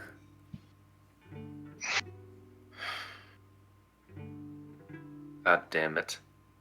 I say, and I'm going to take the cloak out of my pack, right? And lay it out. And put the gnome down and literally fold him up in it like a baby and cinch it tight to where he can't move. And I'm going to sling him roughly over my back. And I'm going to say, we'll use him to find out where the coven is. Can't find out more from wherever he's going to take us. So get moving, Flatfoot.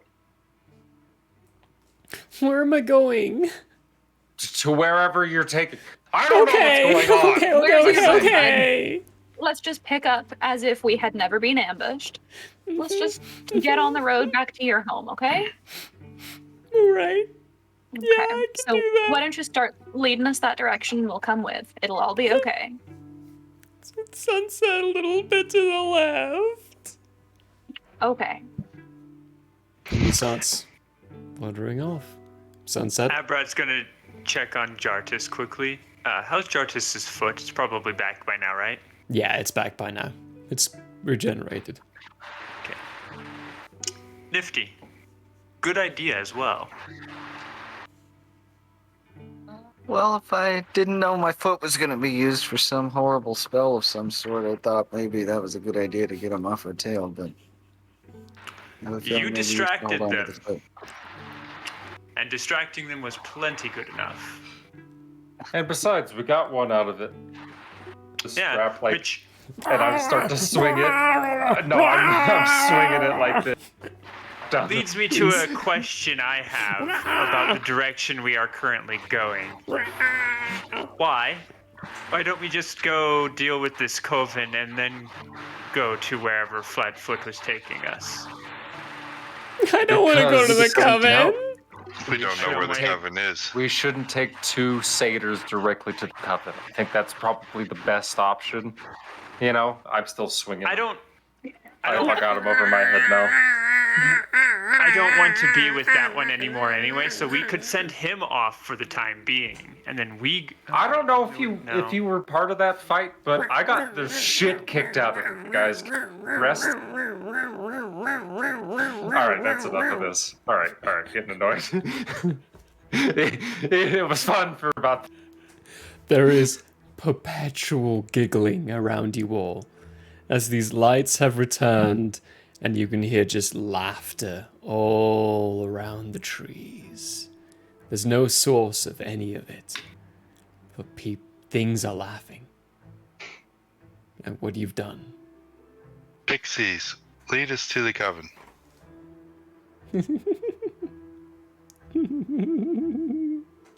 Let's That's just... worth the shot. Can I go... Pixies are assholes. They won't do it.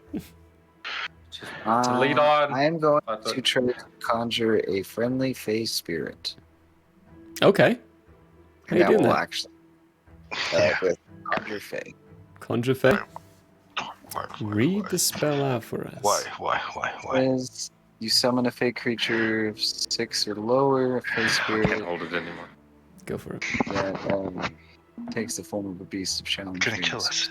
Oh wait, no, Gonna not kill level us. 6, not the Conjure, but the Summon Fey. Summon Which Fey. is just a Fey spirit. Okay, what are there any material components? I have to ask that. And what's the casting time? Oh no, a gilded flower? Don't have any gilded flowers. Gilded flower could easily be set in your components pouch. Do you have a components pouch? It has to be worth at least 300 Oh, okay. gold points. Okay. You are... Give me a perception check. Let's see.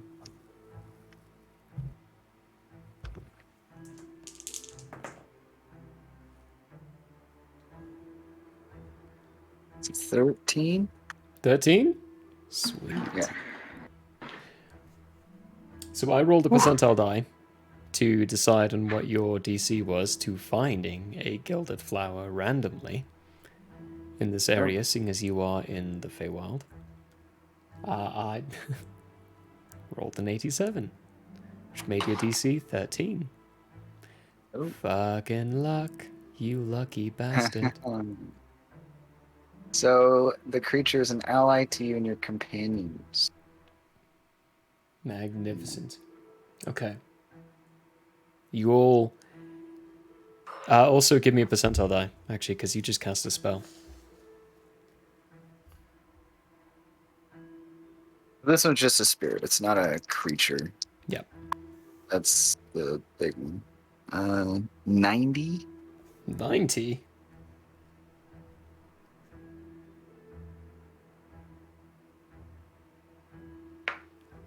No way. Okay.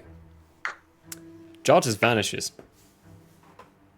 He vanishes, even from you, Finestorm, and your Laundrigal. No sight, no hearing, no nothing. Your blind sight can't even sense him.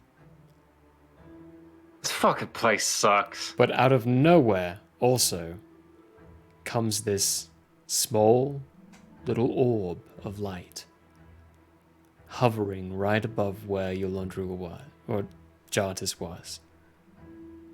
Just ever so slightly. And what did you ask it, Jartus? What did I ask the Fey spirit? Yeah, you just summoned it. It's there. Yeah. I asked it to help guide us toward safety. Safety? Or, I guess Okay. help. Help, safety. Perfect. I mean, yeah. With your mindset and the same thing, you all can hear Jartus vocalize and say, guide us to safety, guide us to help. And this little orb starts to hover, move, towards the direction that Flatfoot was taking you, and then disappears behind a tree. You follow it, rounding this tree very suddenly, out of nowhere. You didn't see any of this beforehand. A small little settlement comes into sight. Huts, buildings built up into places, smoke coming from certain chimneys around. You hear Flatfoot go, "Oh, I'm home! Yay!" And he runs very avidly into the city itself, or into this small little encampment. There's laughter, joy, all sorts of things coming out, all sorts of sounds coming out of this place. It's lively. There are a lot of people in here. They're happy, they're smiling. A couple of them look a little grumpy, but for the most part, the colors and the vibrations of everything around here is so much stronger than what you've been even experiencing inside the forest itself or what you've appeared in. This place is jovial. What are you all doing? So am I the orb? You were not the orb. The orb was a spirit that was summoned. You were still there. The orb has come in and started invisible? hovering. you're just invisible for a minute. Okay. It's not even been a minute yet.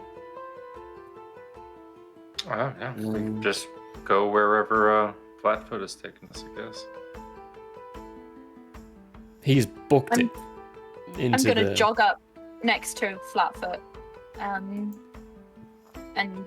just kind of catch up with him, catch my breath for a sec, and say, "So this is your home, huh? What's this place called?"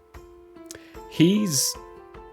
By the time you catch up to him, so you're going to catch up to him. What's everyone else doing? Following behind. One behind. Yeah, just follow. I guess invisibly following until invisible. You don't even realize you're invisible. No one even sees or senses where you are, but suddenly as you get up to this elven-looking individual in front of Flatfoot, and you can hear Flatfoot going, "I ran into these people and then I ran into a bunch of redcaps and they were after my feet and they wanted to finish the spell and I didn't know what to do." But this individual in front of him goes, Flatfoot, it's okay, look at me. Hey, you have both your feet, right? You're fine. See, look, you're fine. You're doing great. Look at that. Are these the people that... They are? Oh, magnificent, fantastic. Hi! He reaches down towards you, Relly, and shakes your hand very, very strongly and very vibrantly. The grass around him is covered in flowers. It's green, more vibrant than you've even seen any of the trees around. This is a truly happy and jovial person. It's so good to meet you all. I love meeting newcomers. Oh my gosh, this is magnificent and great. Welcome. Wow. What good timing. You must be Handor, huh? I am Handor. How did you know? Heard a little bit about you on the way. Well, great. My reputation comes out for itself. Magnificent. Oh gosh, oh golly. What are you all doing here? Just a casual visit to the Faerrealm or like, business? Are you here on business? Can I help you with anything? We all simultaneously move out of the way and What's that you've got in the package there? Oh wow, is that a red cap? Yep. Oh boy, those things are vicious. They really love to kill people. I know.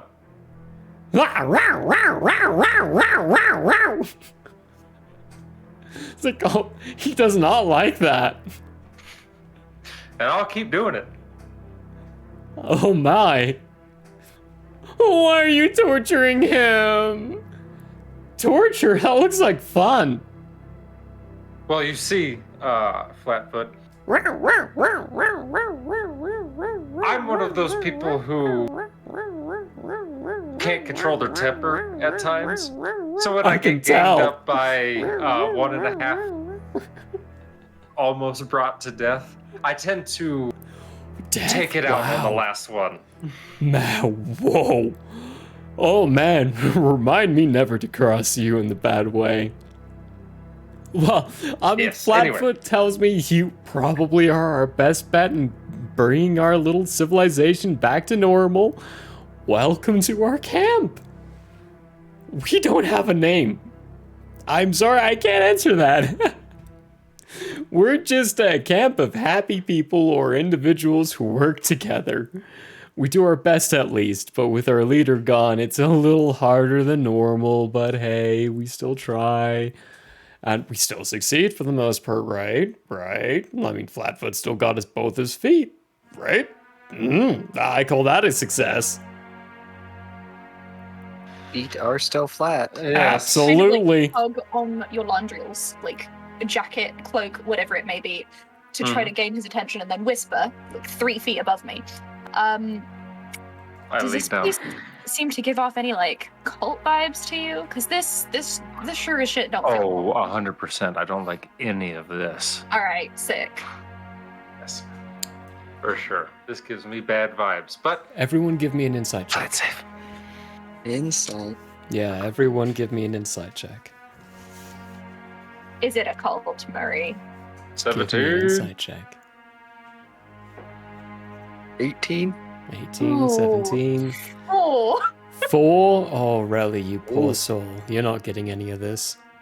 Natural 20. Natural 20, Finestorm, you get all of it.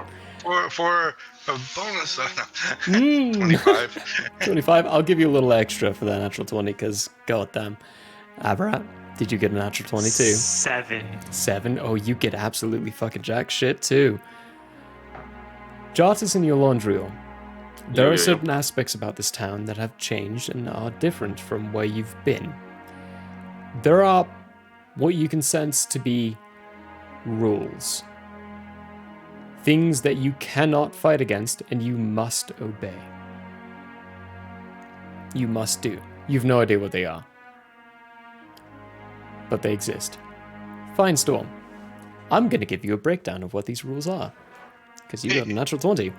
So, first off, the rule of hospitality. If you are welcomed into a home or into a place, the person must give you hospitality until your actions signify that you are not worthy of that hospitality. One of those being a course of hostility. Like if you are trying to kill them, they don't need to abide by that rule. The rule of ownership. You cannot steal.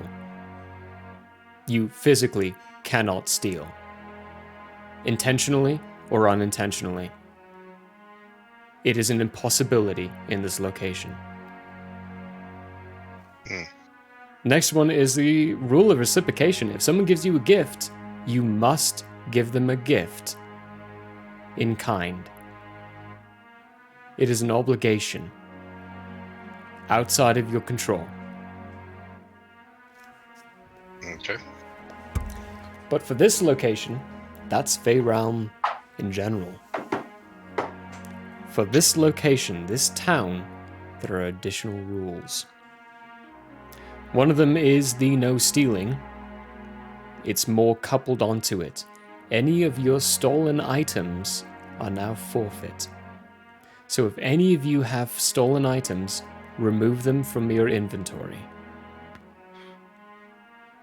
Finestorm loses all of his hats. They do disappear. Those are not considered stolen. They're not actually. They have They this were like won in combat. flickering effect. They're technically not stolen. They are won in combat. It is a trial of combat, and it is a hiccup and a little wiggly wobbly area of sense to where they do flicker for a moment, and they do disappear for a moment, but then they do reappear.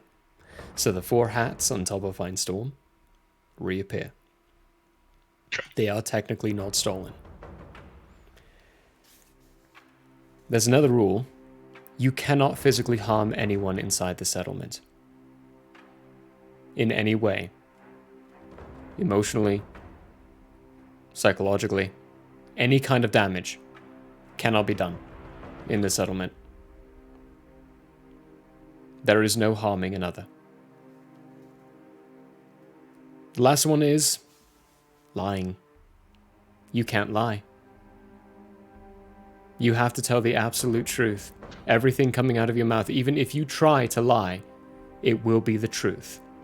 What you say will be the truth. And that's only in the settlement. Not in the forest area, it's just in the settlement. You still have the right not to answer. You still have the right not to answer. You're right, yes. But you cannot physically lie. Can we do the Fae thing, like the traditional Fae thing, where you deceive without technically lying? No. Fuck. Okay. No.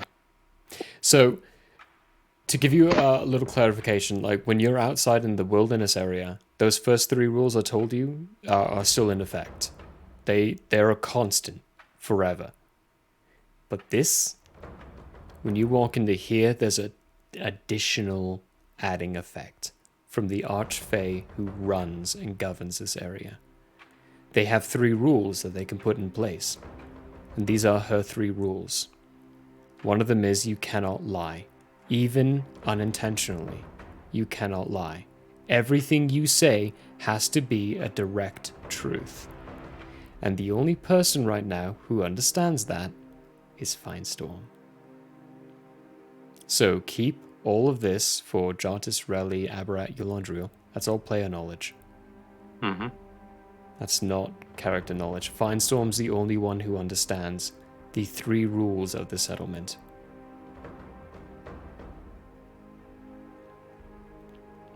But Haldor in front of you, or Halden, I called him Halden.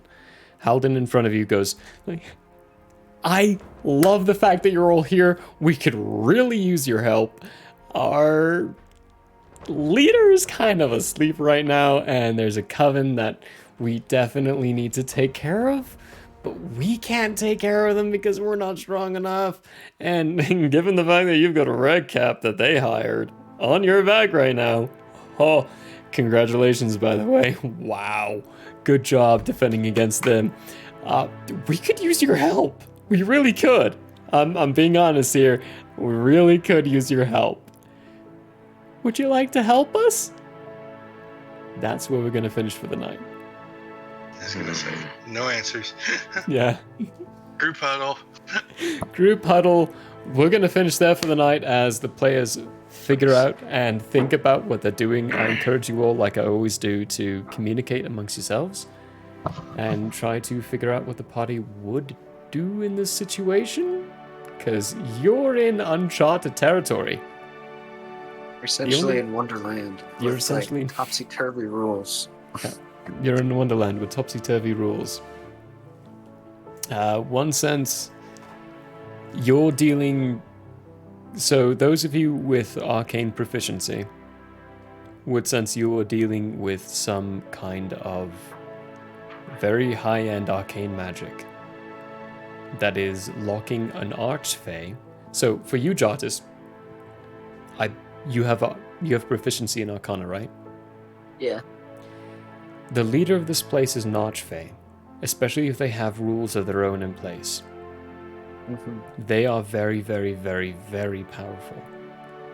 Which means if they have been put to sleep the way they have, they are being attacked by a coven that is equally as powerful.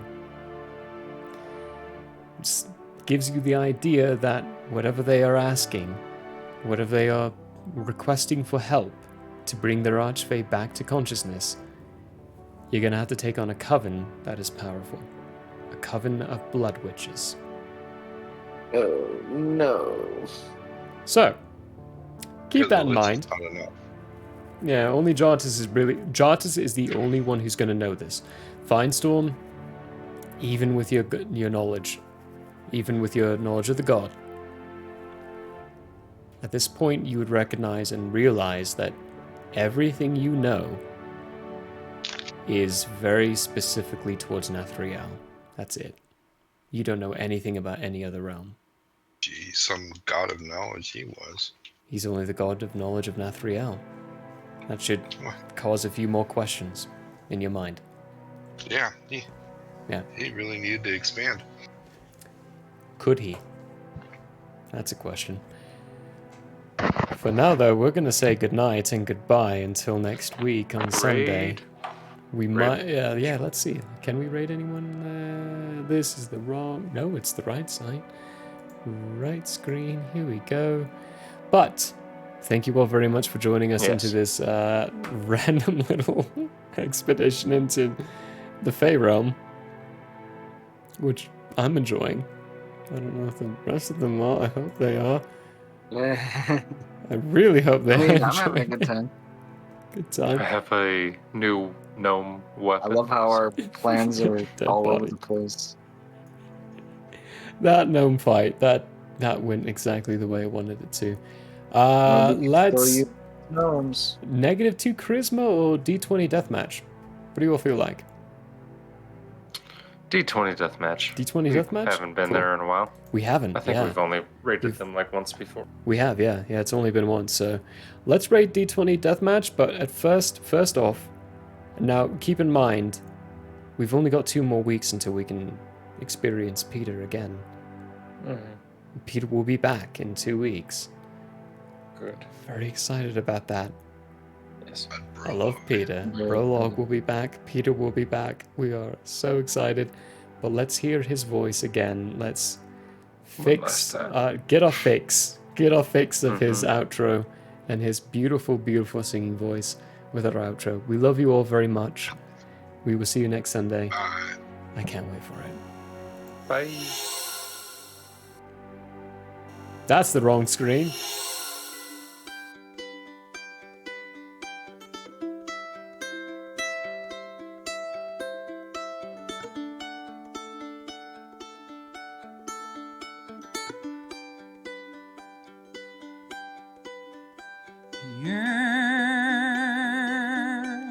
May have closed for now.